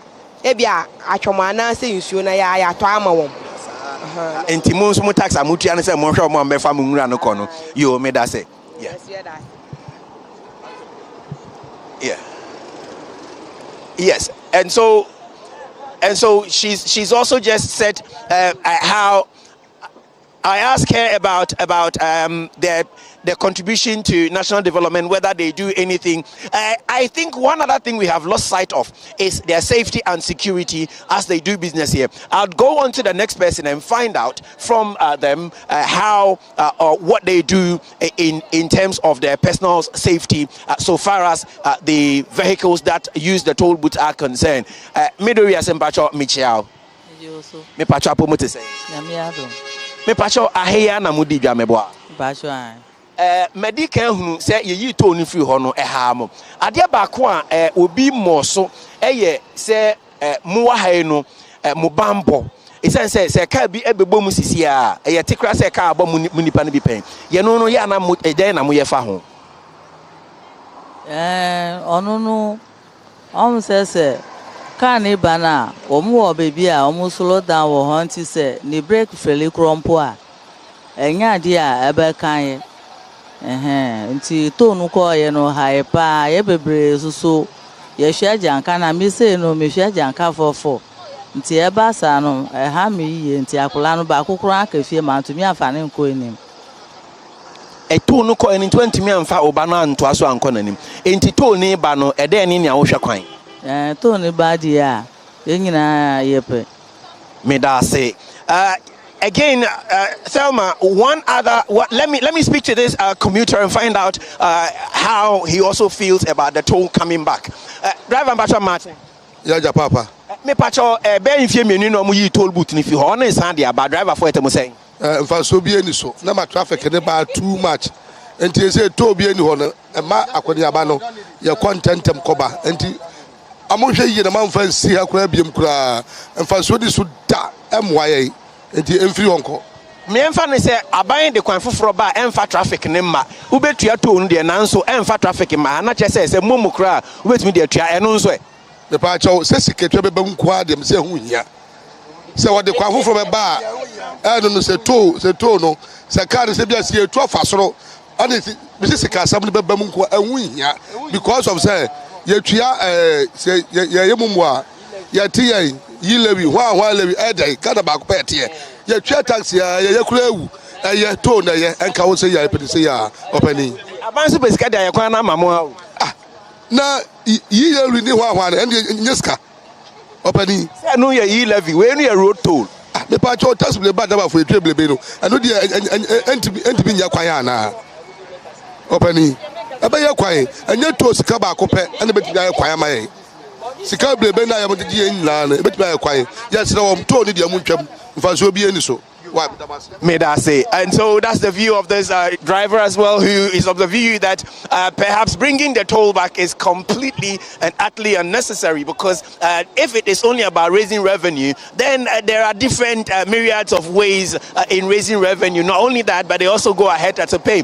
One fact, T, that we have not perhaps mentioned is the value chain, the economic value chain. So I interacted earlier with a man whose custom I earlier took advantage of, and this is what he had to say. The women you see who sell the bread and biscuits on or alongside the road don't have their own capital. So he goes to the factory, purchase the bread, bring it to them at a small commission or interest, and they sell. He comes in the evening and collect his money.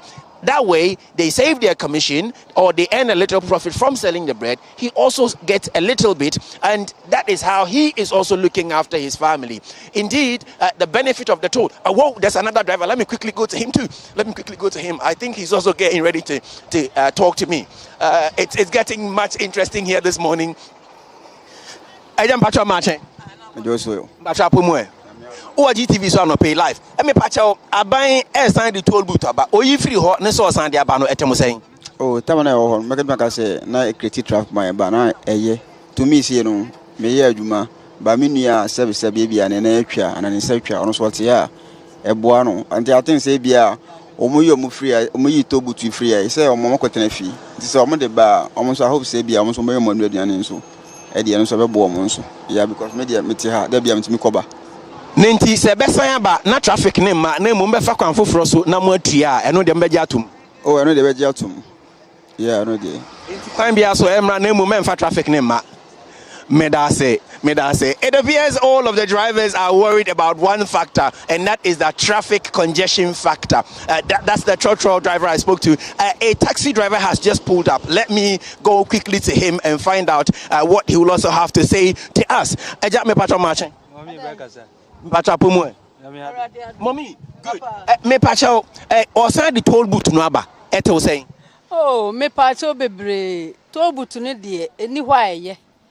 My traffic no kura ano brass. Toll booth anyway ye. Cars ni timi ko ententem. Asen sene toll booth no e wo ho. Na aban susu say ye no amusu no benya skade aye kwan na ma ye nyina o. Oh, se wo ho no na sika no.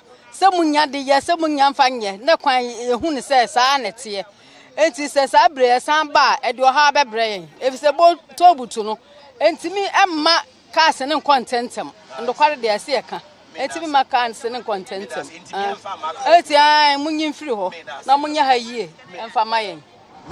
And so that's the view of a passenger or a rider in a taxi. In fact, she's also made the same point that the presence of the toll booths brought on some traffic congestion, which was difficult to deal with. However, she is also of the view that perhaps if it is about revenue to renovate or rehabilitate the roads, then maybe there are other ways to raise that revenue. And in any case, the roads have always been what they are, not one that is so good to warrant raising revenue to fix anyway. This so far is the situation out here. is the situation out here. We're going close to bring us the current state of the toll booth to see if it has been any good.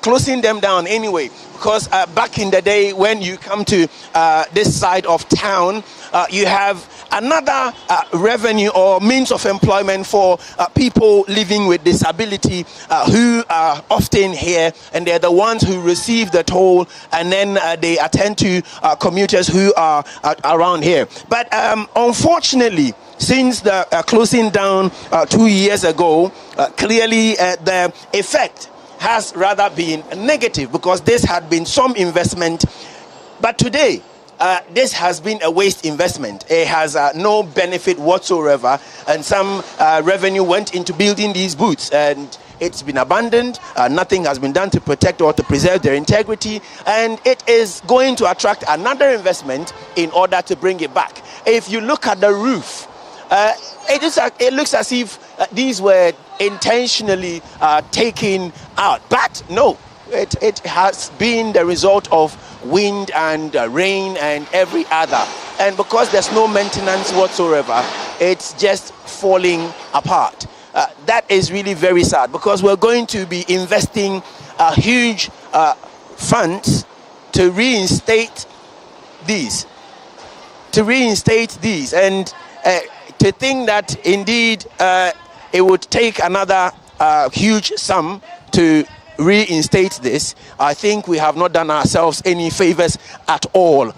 T, if you're still with me, this so far is the current state of the toll booth, the economy that is underreported, the value chain that comes with the presence of the toll booth that's also normally ignored or overlooked. All put together, I think the benefits outweighs the cost to us if these toll booths were reinstated. Thank you very much for coming to us here at the Kasoa toll booth. My name, as always, is Darrell Alantego. I have been assisted on location by Jay Gabra, my cameraman Tay, as well as driver Richard, and again Mother who brought us all the interviews we have just gone through. Thank you very much.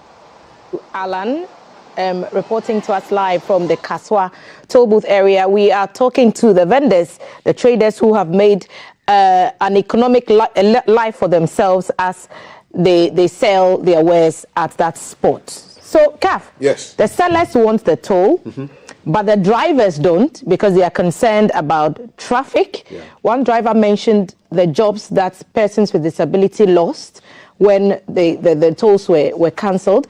But the fact of the matter is, the finance minister did not specifically say the reintroduction of the toll collection would happen at the toll booths. Right. He did mention that there were digitalization plans.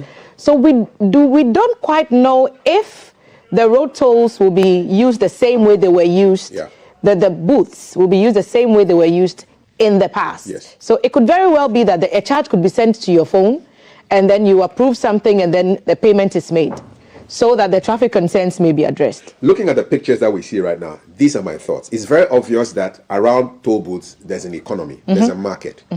But there's also safety issues. There are cars, there are people selling on the roads. The probability of an accident is very high. People also need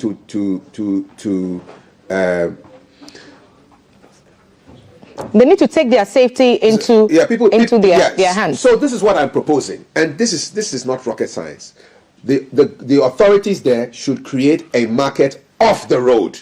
So you get off the toll, you go the road bypass, and you drive into a market where your bread, your asana, your whatever they are selling there can be sold in the market. So nobody sells on the road.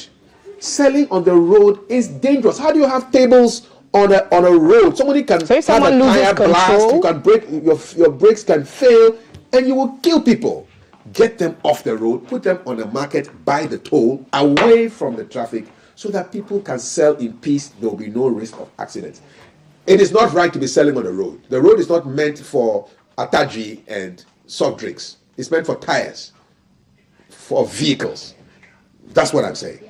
It's a very, very good point. So we are talking the reintroduction of tolls, and in this particular instance, road tolls. We've invited you to add your voice to our conversation. Our WhatsApp number 055-55-61034. I'll take it at the screen. Let's see if she has a few of your thoughts to share in addition to our chat this morning and CAF's advice. Put a market on the side of the road so we can drive off and the traders can be safe, because safety is important as well. Maltiti, what are our viewers saying? Thelma and CAF viewers joining in, and I'm sure they live around the areas where these toll booths are located. Nera Life from Kasua starts off by saying, hello CAF, we those living in Kasua and around, we will never be happy anymore because of traffic experience from Amanfrom to cross the toll, especially in the evening. We wish the ministry to put the toll off. Simple, the toll coming is to punish we the citizens. That's what Nera Life is saying. Oh, Ghana, misuse of money. Every leader does what he or she wants. Oh, this is what SSPIRI. Another viewer who joins in this morning is talking about, yes, the road tolls. Well, he's talking a lot about politics. Yeah, he starts with, it's highly unthinkable for the cancellation of the toll collection in the first place. I hope the NDC government, when they come to power, should punish well, for causing a huge fine. Reintroduction, it is nothing but a political tactic to win power. So meaning if the toll collection is reintroduced, e-levy should be removed. Prophet AB is the one joining in with that comment this morning. Good morning. Please, the road tolls really help the country, but this government removed the tolls because of the e-levy. Since they are going to restore it back, then they should remove the e-levy and the bed tax fast. Please, the road tolls really help the country, and it's the same thing our viewer is saying. More messages coming. Alaji Dauda joins in the conversation, and he says, he's talking about the throwback, high school in Cape Coast 1971, your hair is still black. But in the past, accountability of the cash was a problem. Who will collect the money? That's the road tolls Alaji Dauda is asking. Who is going to collect the money of the road tolls? I'm sure there'll be people at the road toll point. Someone says, oh Ghana, so sad for you. Those are messages that have come in so far on the road tolls conversation. Maltiti, thank you. The other argument before we scoot out of here is that e-levy was brought when the tolls were taken back, betting tax, and from the screen we heard. Where are you on that debate? Yeah, well, that's what the finance minister said back then. He said, hey, we're bringing in, we're taking away the road tolls. We're bringing e-levy. E-levy is going to take care of it. So it's coming back. It's a good argument that people are making. They are only playing back the words that were said to them. It wasn't the public who were saying this. It's not the public who are saying, drop this and bring this, or bring this and drop that. They only respond to what they hear. Yeah. For me, the key thing for me with the reintroduction is the safety aspect. And the fact that people are not supposed to be selling on the road. We shouldn't allow it. We know there's an economy there. Create a market so people can drive off the road, go and buy whatever they want to buy, their bread, whatever. Go and buy it off the road. Listen, we'll be here one day, God forbid, but a tipper truck will run into these people. It has happened in near markets. A Carnation has experienced it a few times. Do you know what will happen? Government will take a delegation there and pay for all the funerals. I'm excited at the digitalization aspect of it. For me, I think that if that goes through, and there's a certain system that is put in place to make the payment virtual, to make the payment electronic. Maybe a card thing, you drop it, you slip the card, and then you go through. If a system like that existed, so I guess over time, in the next few weeks and months ahead, we'll get a sense of what that framework looks like to digitize the collection of the road tolls. It happens in London and everywhere. It happens. Around the world. We don't have to reinvent anything. We just have to implement it here. All. That's what I want to see. Yeah. So the reintroduction is still a very topical issue. And thank you for adding your voice to the conversation as well. CAF, thank you for sitting in with me on this matter. I'll see you on the other segment. No selling on the streets. That's just no selling on the streets. Create markets for them first. No selling on the streets. Yeah, create markets for them and then you put them there. Thank you. Let me send a very big happy birthday shout to Yvonne Kwashi Sevo from Nana Kojo. He says happy birthday to you and he wishes you the very best. A message from MTN to valued customers. The network says it's undertaking a network upgrade across the country, and as a result, you may be experiencing some disruptions in some services during this period. MTN apologizes for any inconvenience that this may cause, and they say thank you for understanding. They just want to ensure that your network experience is better. So take note of this announcement from MTN to its valued customers. We'll take a quick break. When we return, we ask a crucial question. In today's day, a lot's happening in the studio. But today, how do you make your money work for you? It's a question we are asking in our financial literacy class. And the rabbi is ready with some answers when we return from the break.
Go a little something like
Stay J, D-Crime, and Sako, they are dropping all the vibes on that tune, Sue. We hope you are enjoying the show so far. If you missed anything, head on to our social media handles. We are streaming at GTV Ghana on YouTube and on Facebook as well. So catch up with us on our digital platforms.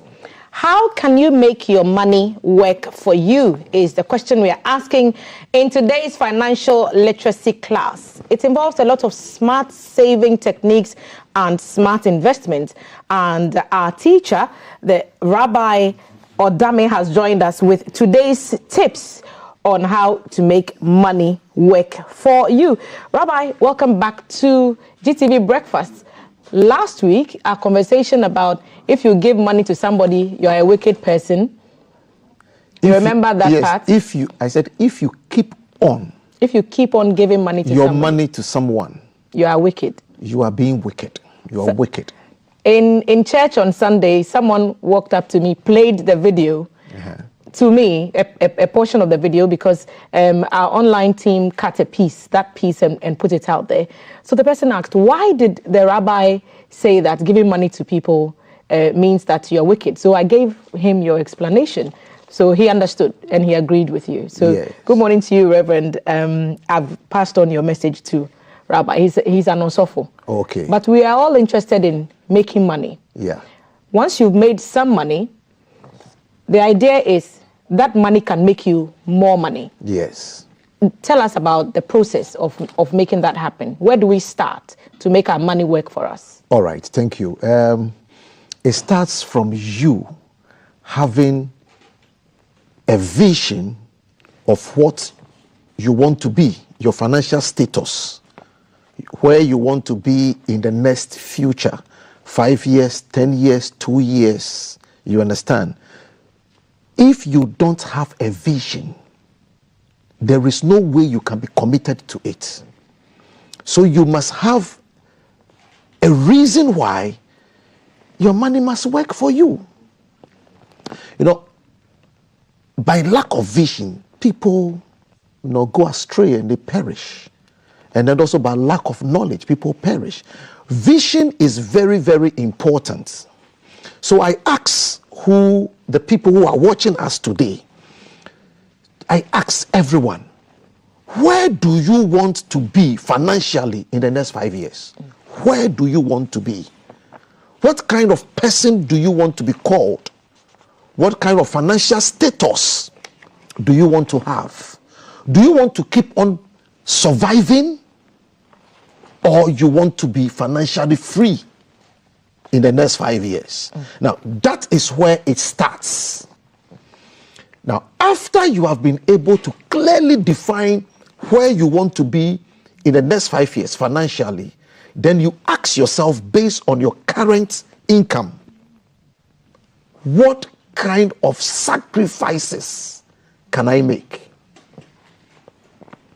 You need to be able to also clearly define the sacrifices you need to make. Otherwise, you can have a vision and you'll not be able to achieve it. So, for instance, you want to be, in 5 years' time, you want to have this amount in your account, and you think that when I have this amount, I'll be financially free.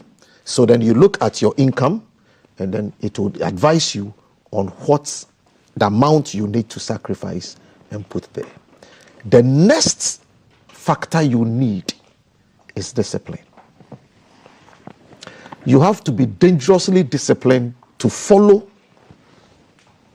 what you have clearly defined yourself. Nobody defined it to you. Nobody said you're going to put 50% of your salary. You said, for me to be able to reach this destination, I need to put about 50% of my salary down. You defined it. So you have to be committed to it. There is no way anyone can get to a financial status without its corresponding sacrifice. Okay, so I'm taking these as a key principles in the beginning of, having money and then making it work for you. I put down having a vision, yes, being committed, willingness to make sacrifices and discipline. Discipline, yes. So I put those down as the foundational the major principles. foundational factors. Okay. Yes. Some people have come to me and I've drawn a financial policy for them. I call it financial steering. You know, when you drive the steer. So this is how you get a step-by-step steps that you take, stages, you know, that you have to go through. In today's world, where a lot of people, especially under the current economic conditions, are not, you know, cost of living is so high, they are spending a lot more than they are earning. How can people with modest incomes also begin to make their monies work for them when the outflows are so many? Seal some of the outflows. Seal them. Because no one comes to create the outflows for you. After you take your salaries, you know, nobody tells you what you use your money to buy. You determine what you use your money to buy. And that is why I called sacrifice here. So there are certain things you must close your treasury to. You have to, so that you can make some little money available to start investing. So some non-essential items on your expenditure list should be cut? Yes, some things you can do without. You know, I've said here severally that one of the ways to have financial security is to be able to do without so many things. And I gave my personal example that I used to have about 8 watches. I am a watch person, you understand? And I realized that the kind of battery I put in my watch is expensive. I wonder if there are people who spend about 800 Ghana cedis on battery. Yes. So I realized it was eating into my money. So I went to the guy, I said, remove all the batteries 4. Let me put it down. So I'm using 4 now. And then after some time, I'll put the 4 down and go back to the other 4. So, but first I put the battery in all the 8. They are lying down. They are working. Are not in use. So I sat down and I said, no, I can't keep doing that. I can't keep doing that. So I started cutting down some of the things that I do. You understand? So you to look into your life, and maybe there are certain things, lifestyles you have adopted that you see that you can do without those things. Because the more you can do without certain things, I used to use 2 phones. Now I use only 1 phone. You understand? And the one is not working. Yeah, it's there. It's not working. So for young people, cut down costs. Cut down costs. Yeah. For young people who are new or beginners to the idea of investments, what tips would you have for them? Where do we begin when we are having the thought to invest? Begin with a vision. Back to the vision again. Back to the vision again. So let me rephrase the question. Say you have a little money. You're looking for where to put the money to make it work for you. What would be your tips? Okay, so look at the things that when you invest your money in will not be affected by inflation. That's the first thing you have to look at. And because the government of Ghana, it is legal, walk into any of them called forest bureaus, and if you have 50 Ghana cedis, the government permits them. They take taxes from these people, and we must patronize them for them to make business and give government money. You know, so buy the dollar, $1, $2, $5. I'm calling those amounts because that is where you have to start from if you are having modest salary. Now, when you are able to have about $100, 1 + 1 will always be equal to 2. So keep on adding the ones before you realize you are at 100. Take the $100, go and buy gold. And many people asked me last week, and even this week, people have asked me, how do we buy gold? It's so simple. Walk to a dealer, licensed dealer. If you want to be a dealer yourself, go to PMMC or so. They are at ministry. The dealers, yeah. Yes. Go there, apply if you have a company, sole proprietorship company or a limited liability company. You go and apply for the license. It seems it's costing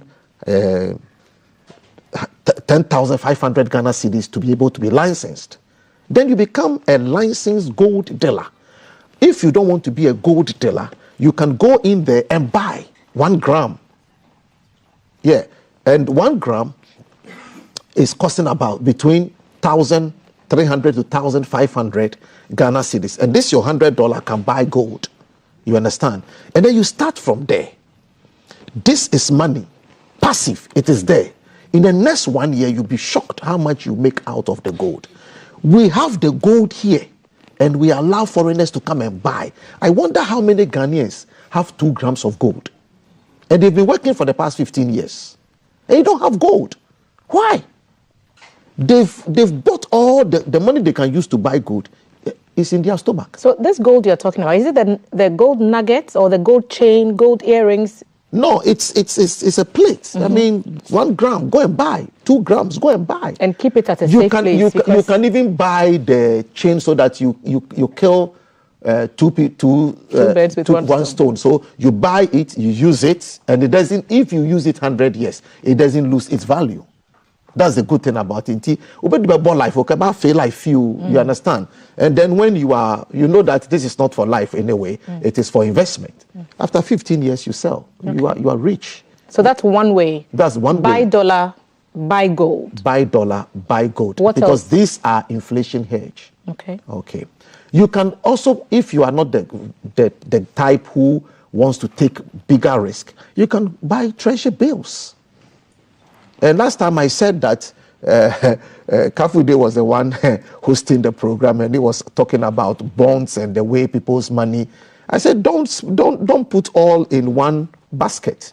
So you buy some here at this bank, you buy some at that bank, you buy some at that bank. It's easy to get your money back. You understand? But if you go and buy some huge amount, then it will become some wahala. You understand? So spread it all over. You understand? So treasury bills, stocks, bonds, and stuff. These are ways that you can be here talking to the rabbi, and your money is working for you. And you see, and when you allow money to work for you, it doesn't know holiday, it doesn't know midnight, it doesn't know it is raining. The stream will keep flowing. It is like that. Okay. You understand? The last time you sat with Kafui, you talked about Gari being more valuable than gold. So how about investing in agriculture? Yes, if you have the capacity, the boldness, the courage to go into agric. Because majority of our farming activities are rain-fed. And there was one day I went to my farm and I lifted up my eyes and I started sharing tears. Onto the hills? Yes. And asked when your help would come from? I asked where tears would come from. I wept, looking at the money I had invested. That was 2018. And the way I've been disappointed by the rains. You know, so if you have the courage, and that doesn't mean don't do it. Start it small and then grow. You understand? Yes. So you can also put your money there. But let me tell you, anyone in the production of food, whether raw or cooked, there is no way you can lose. Unless nobody buys. So don't go in for things that can perish. That's why I'm doing Gari. Me, I won't go and do tomatoes. If you see me planting tomatoes, it's for consumption. Subsistence, yeah. Yeah, consumption at home. But I would always do my Gari because the cassava is there. You fry them. Gari can stay for 8 months to 1 year if it is well dried and well kept. So you don't lose in this business. And the reason why I said Gari, maize, they are more profitable than gold. Because how many people buy gold? How many people eat Gari? Let's compare. And the more people who buy your Gari, the more money you make.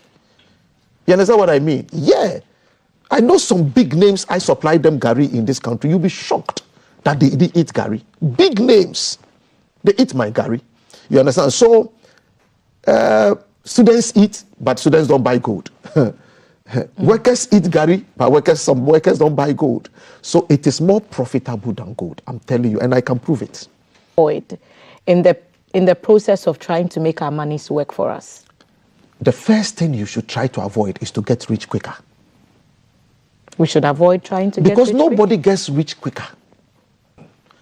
And it takes 2 years for money to compound itself. So how can you, one of the characters of money is compounding. Money compounds, give birth to money. And to have enough money coming out of money, you need minimum 2 years. So how can you get rich quicker? So people should stop, so that you stop going to, you hear this, you hear this, you want to try. It is more difficult to make money than the same money leaving your hands. If you make 2,000 Ghana cedis, 4,000 Ghana cedis, look at the amount of energy, time, hard work you put in before you get that amount. But spending it is... Go to a grocery shop, go to some restaurant. Yes, and get one dress. And your money is gone. So, as much as possible, make every effort not to lose the money. Not to lose the money. Make every effort. The same money cannot be spent twice. I said it here. So if it is going out of your pocket, out of your hands, out of your account, be sure of how it will come back. One thing I've never stopped asking, even if I'm giving somebody a gift, I say, how do I get this money back? Yes, always ask that question. How does the money come back? This money back? This money that is going, how do I get it back? Because if it doesn't get replaced, you are losing. Decreases. You are losing. The principal. You are losing. We can invest. Even if it's a profit, not a principal, you are still losing. Money is money. So you have to find ways, find how that money that is going out can come back. These days, young people are getting into betting and lotteries a lot. Is it a good way to raise money to invest in some of your ventures, especially because the call is always for young people to not get involved in betting at all? You see, it's dangerous to be hooked on that kind of program. You understand? Because money you can't make, you can't keep. The principle of keeping money is the same as the principle of making it. And the principle of growing the same money is almost the same. So if you got it through lottery, you have to go and learn how to invest that money. You will lose it. Trust me. You will lose it. So it all boils down to you knowing, try to go through the process. About 95% of people who won lottery lost them. They lost it because you don't know how to invest. Investing is a craft that must be learned. It's a skill. Let's make this a bit practical. So, person A earns 3,000 Ghana cedis a month.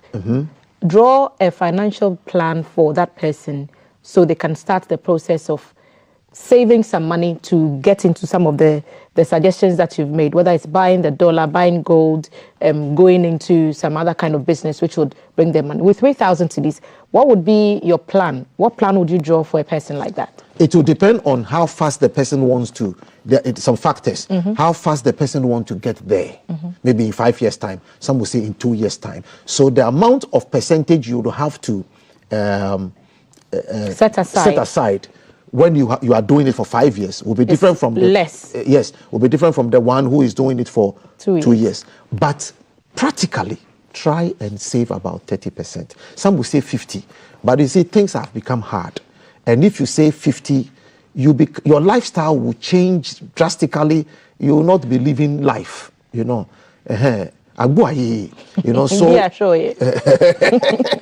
so you know what I'm talking about. So at least 30%. If you can be disciplined and consistent and saving 30% every month, Charlie, you will get somewhere. So some people say 50, but I, Rabbi, will not punish myself that way and say 50%. Where am I going? Gradually, I would get there, you understand? Unless maybe you are starting at the age of 40, 50. That one I would say, then please try and save 50%, do some better so that the source will come faster. You understand? Yes. And people, one thing, let me give this for free. Don't ever go in for loan to invest. Save to invest. Don't go for a loan to invest. To invest. Save to invest. But if you say buy gold, can't I take the loan, use it to buy gold when the benefits come pay back? The benefit it's not a good idea. The benefit doesn't come like you have done my gari and I'm selling. Gold takes time to increase in value. It takes time. Yes, but it's as sure as death that your gold will not devalue. You understand? So if you borrowed the money to go and buy the gold, don't forget that if you went to borrow, you are paying with interest. Okay. And now the interest rate here in this country, I don't want to talk about Don't borrow to invest. Because at the end of the day, you are going to be saving to pay for the loan. So take your time. Don't put pressure on yourself. Save gradually and then get there to go and buy, to invest. How to make your money work for you. 2 key principles: discipline and readiness to sacrifice. Discipline and readiness to sacrifice is the key things that Rabbi is leaving with us today. How to make your money work for you. You have to be ready to sacrifice some pleasures so that you can accomplish those goals of yours. And it requires a lot of discipline. It requires a lot of discipline. Rabbi, I'll take your final words on to our viewers and to all of us on how to make our monies work for us. What should we take away from this conversation? What you should take away is that it is possible. People have made their money to work for them. And when you observe those people, their head is not 2. Their head is 1. So if they have been able to do it, it tells you that you can also be able to do it. Follow the rules. Those who follow the rules will always get the results. So follow the rules and you get the results. And I want people to continue to follow me on TikTok at Rabbi Odame Ansah. Very soon, I'll be doing a lot of stuff over there. People call me, people send me messages. They want to meet me one-on-one. They want me to talk to them. And I said, I can't meet everybody one-on-one. So let us all converge and meet on TikTok. That's the best place to meet. So go to TikTok, Rabbi Odame Ansah, RABBIODAME, and then Ansah, ANSA, no H. Let's meet there. That's the best place to meet. And then we can all talk. Rabbi, thank you for another insightful conversation. I'm sure we'll be back again in financial literacy class next week. Yeah. And we'll share, we'll learn some more ways to make money. Yes, but I want to tell GTV people, don't wait for me to come. At least pamper me during the week. Call me and send me some messages and let me feel good. We will shock you. Repent. We go over you. We have all repented. Rabbi Odame Ansah. Kavu will never call me. Rabbi Odame Ansah is our financial literacy class master. Follow him on TikTok, Rabbi Odame Ansah, and learn some more tips on how to make your monies work for you. We'll take a break. When we return, there's a light conversation on the other side. See you.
41. You are watching GTV Breakfast. Today is 25th July, 5 months away from Christmas, in case you are counting.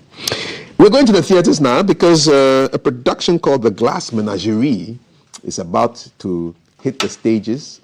And I have 3 guests to talk about it. You know, in Ghana, we greet from right to left. So I'm going to start from the gentleman that you can see on the right when you look on the screen.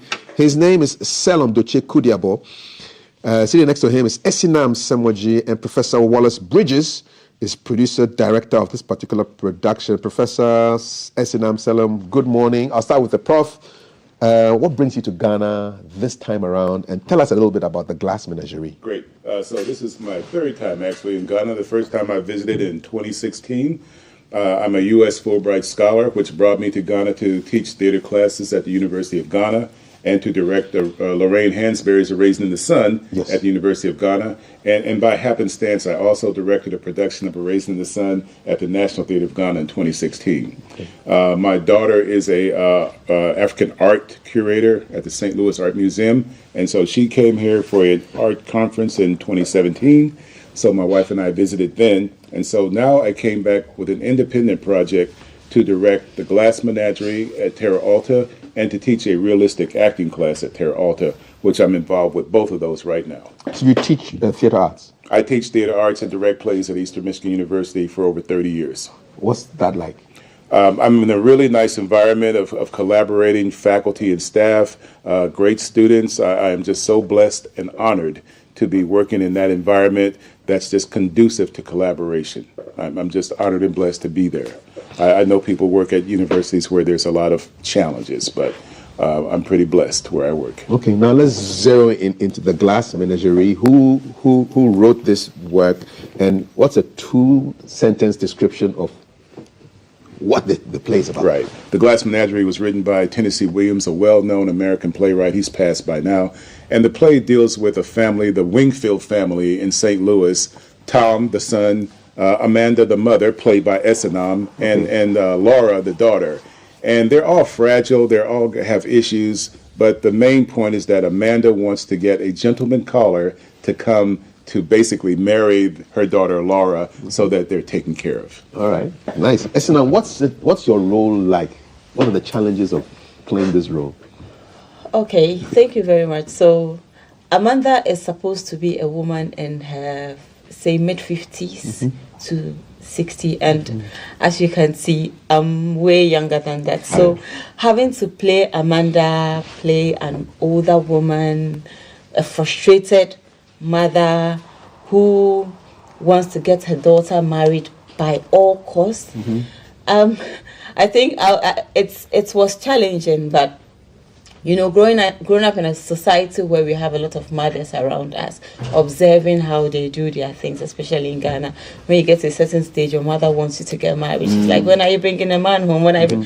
So I think that helped me a lot. So did you like picture or imagine or try and how do you do it? You have a picture of somebody who's behaving like that, and then you try and model that kind of behavior into the acting? Yes. Where I live now, I have an older woman there. Okay. So Prof told me the first time he met me that I should just observe older women, how they do their things. Yeah. So when I went home, that was what I did. I decided to observe this older woman, and I noticed that when she's about to sit, she kind of go into the mood. Let me see, just a little bit. I want to see what happens. I want to see what it looks like. I mean, go into old woman mode. Let's see. Yeah.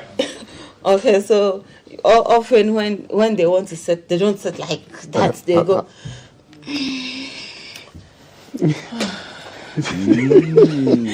So yes, it took a while, but I think observing her and other older women made it easy, and with the help of Prof, I was able to pick up the character. All right. So as an actor, you have to be really observant. Yes, very, very important. You have to be observant of your surroundings, know what happens around your surroundings, and it can help you because it's not always it applies to you.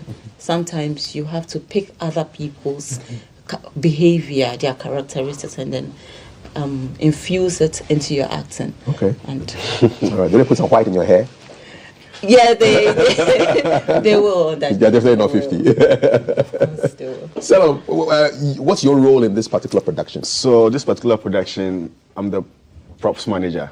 What does that mean? Fortunately, we are not building sets, Okay. so I'm taking care of the props because Prof wants to experiment something different Okay. from the usual hard walls that we usually play in here. So you're not going to see any physical set, but you're going to see props like the tables, the chairs, and the desk, the telephones that Okay. will make the whole play come alive. Okay. And in 2016, I played Movie Man when Prop directed Erasing the Sun. And this time, I'm handling the production. So I'm basically managing the entire production to make sure it comes alive on the second and third. For a non-technical person, what is a prop? So props are basically the items actors use on stage or the items you put on the set. So like your chair is a prop. It's a prop. So we have the hand props and then we have the set props. Can you have human beings being props as well? Yes. Okay, human depending props. on how you use them. Prop is going like yeah, and from my experience working with Tony Tomiti, I learned a lot from him. And then Talented guy. Mr. Palm, Godfrey Palm. Yes. These are my bosses, and I yes. learned a lot from them. So They I all work here. carry that. Yeah, they're good guys. Yes. Prof, what's it like? What's it like working with this team of young people? So in 2016, I made a lot of friends. I call them my friends. I think there are about 7 or 8 people like Salam here who I can count on. I trust them. And so in terms of working with my friends, it's just an awesome experience. I can always count on them to go above and beyond. And I truly believe that the crew and the designers and the actors working on this show are the A-team. They are the best that I've encountered in terms of working with people. So working with people like this, it's just a great experience. It's very positive. I can count on them for basically anything that we need for the show. What's the difference between a producer and a director on a production like this? So the producer is the one that basically finances the show, that provides the resources, whether it's human resources or equipment and props and financing for the show. The director is the creative artist. The director is the one who's responsible for pulling together the various elements of the production into a cohesive whole. Okay. That's a pretty good definition. All right. Who's the one who says action? That doesn't happen on the stage. Okay, It that's happens for movies. in film and television. Okay, so yes. what happens on stage? What do you do? On stage, it's just go. Let's go. We may say, okay, 10 minutes to go. Okay. All right. 10 minutes, 5 minutes. Okay. Go. Places. Places. Paint a scene of what is like maybe 5 minutes before you are going. What's backstage like? So. Or both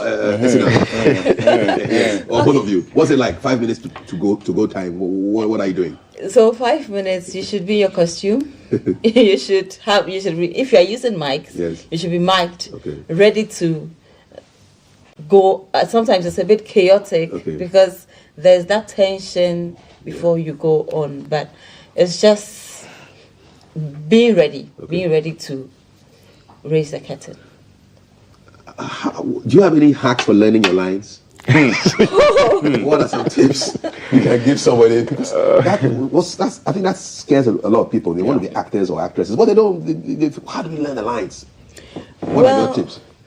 For me, what helped me personally, or what helps me, is understanding the play and the character. First of all, when you understand the character you are playing, it makes it easy to pick the lines because you know what you are supposed to say at what point in time, because you are not just speaking, you are acting.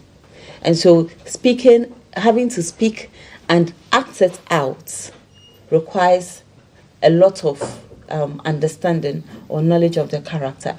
But beyond that, it requires a lot of dedication. What do you do when you forget your line? What happens?